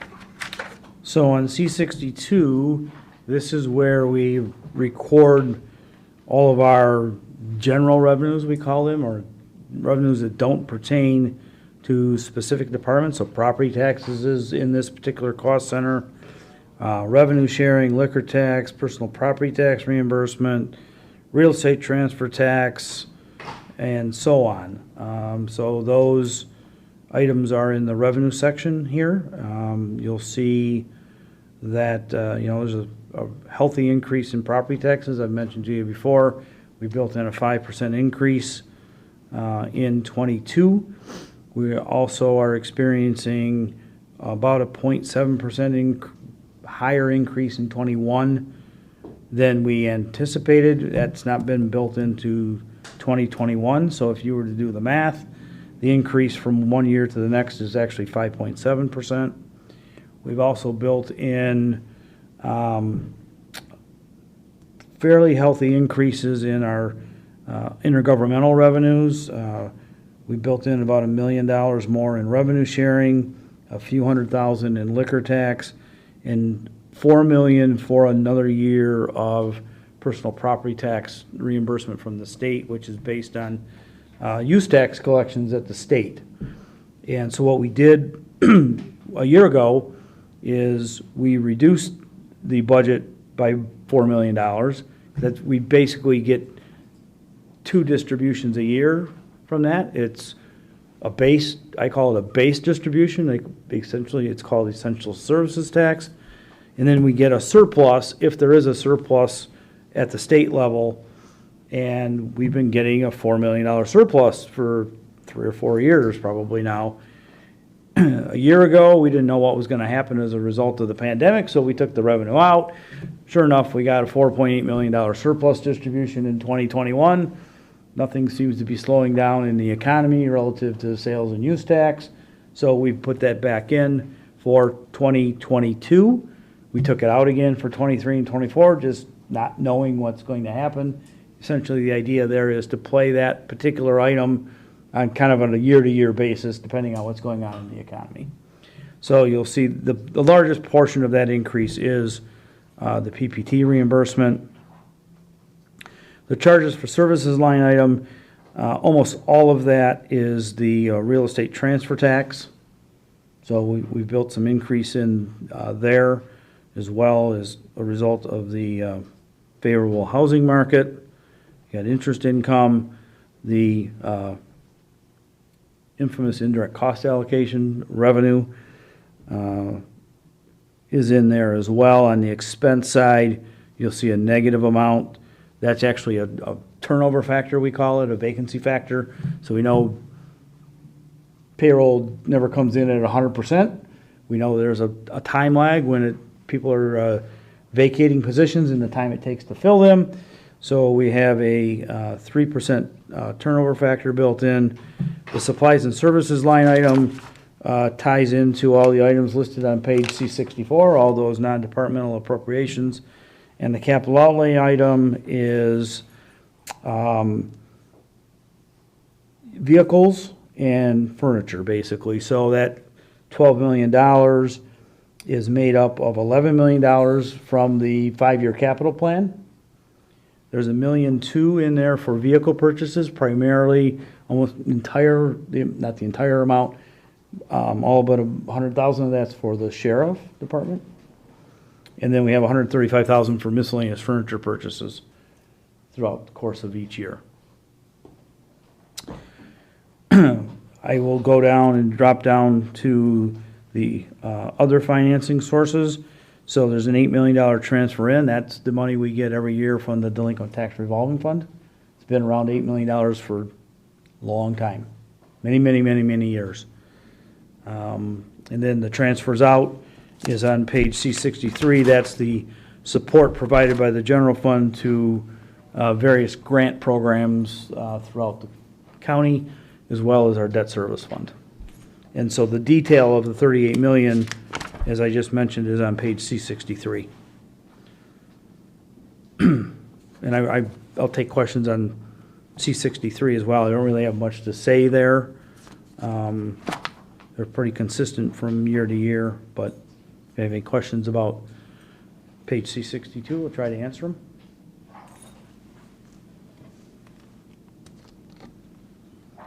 Okay, I don't see any questions on non-departmental, which is C62. So I just have a quick question on that, Steve. So you said the capital outlay, the $12 million, that's the capital plan plus the vehicles plus the furniture? Yes. Okay. Okay, I don't see any questions, Commissioners, on non-departmental, so we'll move on to operating transfers, C63. Yeah, I guess I'll just open it up for questions. I think this is fairly consistent with the exception of the creation of the dispatch fund, as we talked about before. That's a new item for 2022, transferring all the dispatch costs out of the general fund sheriff department into this particular fund, so it's a new $2 million line item. Again, that's offset by some lower costs, basically, in the sheriff department. Everything else fairly consistent from year to year on this particular cost center. Steve, in regards to the dispatch fund, how do we go through the process and determine a fund is created? Is there a process with your department that's done with the existing department? How do you determine that? It depends on the nature of the revenues that come into a particular fund. In this particular case, we talked about doing this a couple of years ago when we were talking about the 911 surcharge and all that sort of thing. We had money coming in. The idea here was to consolidate the accounting for the dispatch function. We kind of had it in different places. What's going to happen here is the majority of the revenue comes in from either the cell phone fee or contract revenue with the local units. So it sort of has more of a special revenue feel to it versus a general fund department. So we do go through a process between Steve and I in terms of how it fits into we call it the gap hierarchy and that sort of thing. Okay. Commissioner Matuzak. Community corrections seems to take a fairly large jump. Wondering what that's about? They are asking for, it's Barb Caskey's department, so they're asking for one new position. So that's a person, Yeah, it's a basically. person, basically. Okay. I Thank don't know you, if Mr. it's Chair. all entirely a person, but it's going to. Close enough. The average, I don't know the salary, without looking at the average salary in the county with benefits is like $85,000, $90,000. Yeah. Thank you, Mr. Chair.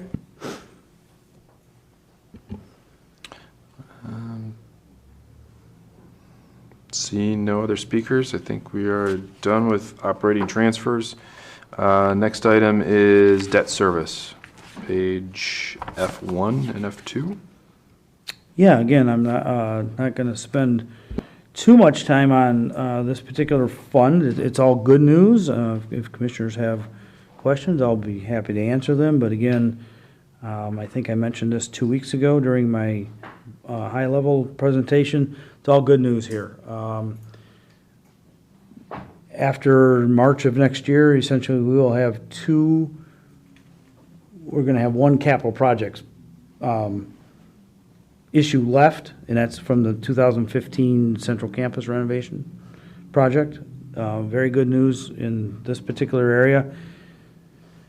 We still have retiree healthcare bonds outstanding, but they're not accounted for here. They're accounted for in a different type of fund in the audit report or on the general ledger. And the cost of that of those debt payments are paid in by the different departments, and it's part of the fringe benefit rate. Okay. I don't see any commissioners that'd like to speak, so I think we are good for debt service as well. So I have a motion on the floor. Please vote.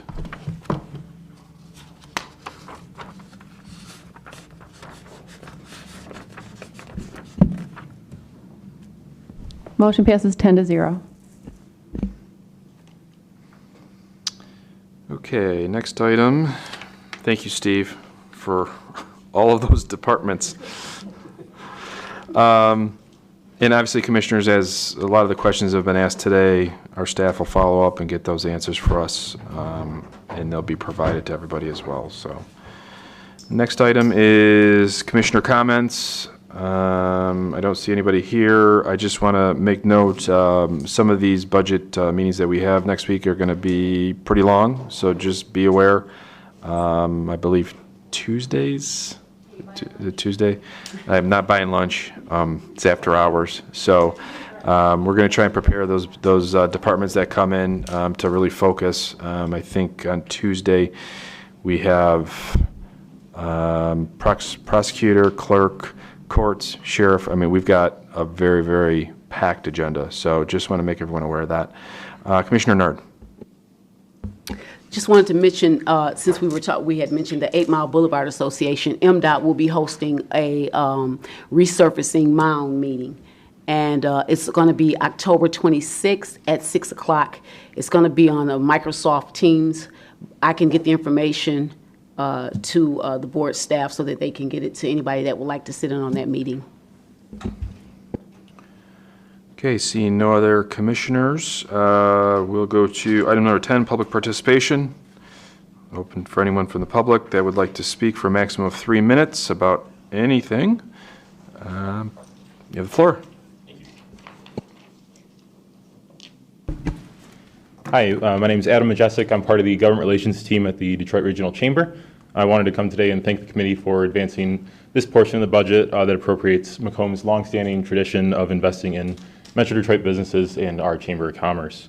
As a regional chamber, we work to advocate for and grow all Metro Detroit businesses, focusing on building our talent pipeline, maintaining a world-class business climate, next-generation mobility, and continued revitalization with the help of today's appropriation. The result that we continue to achieve powers the economy throughout the region and the state. When the pandemic hit back in March, the Chamber led statewide efforts to ensure our small local businesses received all the help that they needed, either through connecting them with SBA lenders to get PPP loans, the unemployment agency to enroll their workforce in different programs like WorkShare, or even someone on my team, the government relations team, just to help them understand all these different new regulations and different mandates that the government enacted on us during the pandemic. Since the initial shock of the pandemic is over and vaccines are really a common thing now, our focus has shifted to rebuilding our economy by advocating for strategic investment of federal funds coming into the state. So with these billions of dollars in surplus that the state has been receiving, and as the county, we're working with the legislative leaders and the executive branch on spending these dollars to advance our economy's competitiveness in a global marketplace. Since I'm limited to just these few minutes of public comment, I have an open invitation to all commissioners to reach out to me at any time. I have business cards here too. I'd love to hear more, if you want to hear more about what the Chamber does, what your investment helps do to our local economy here. And we're always looking to partner in any sort of way possible with the Macomb area in our economy here. I am actually a local resident. I'm in Commissioner Sabatini's district up at 21 Romeo Plank. So I know the area very well, and I really do look forward to working with all of you. Thank you. Thank you. Anyone else for public participation? Going once and twice. We'll close public participation. Need a motion to adjourn. Moved by Wallace, supported by Nard. Please vote.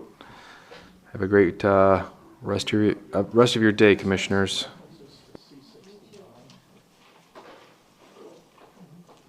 Motion passes 10-0.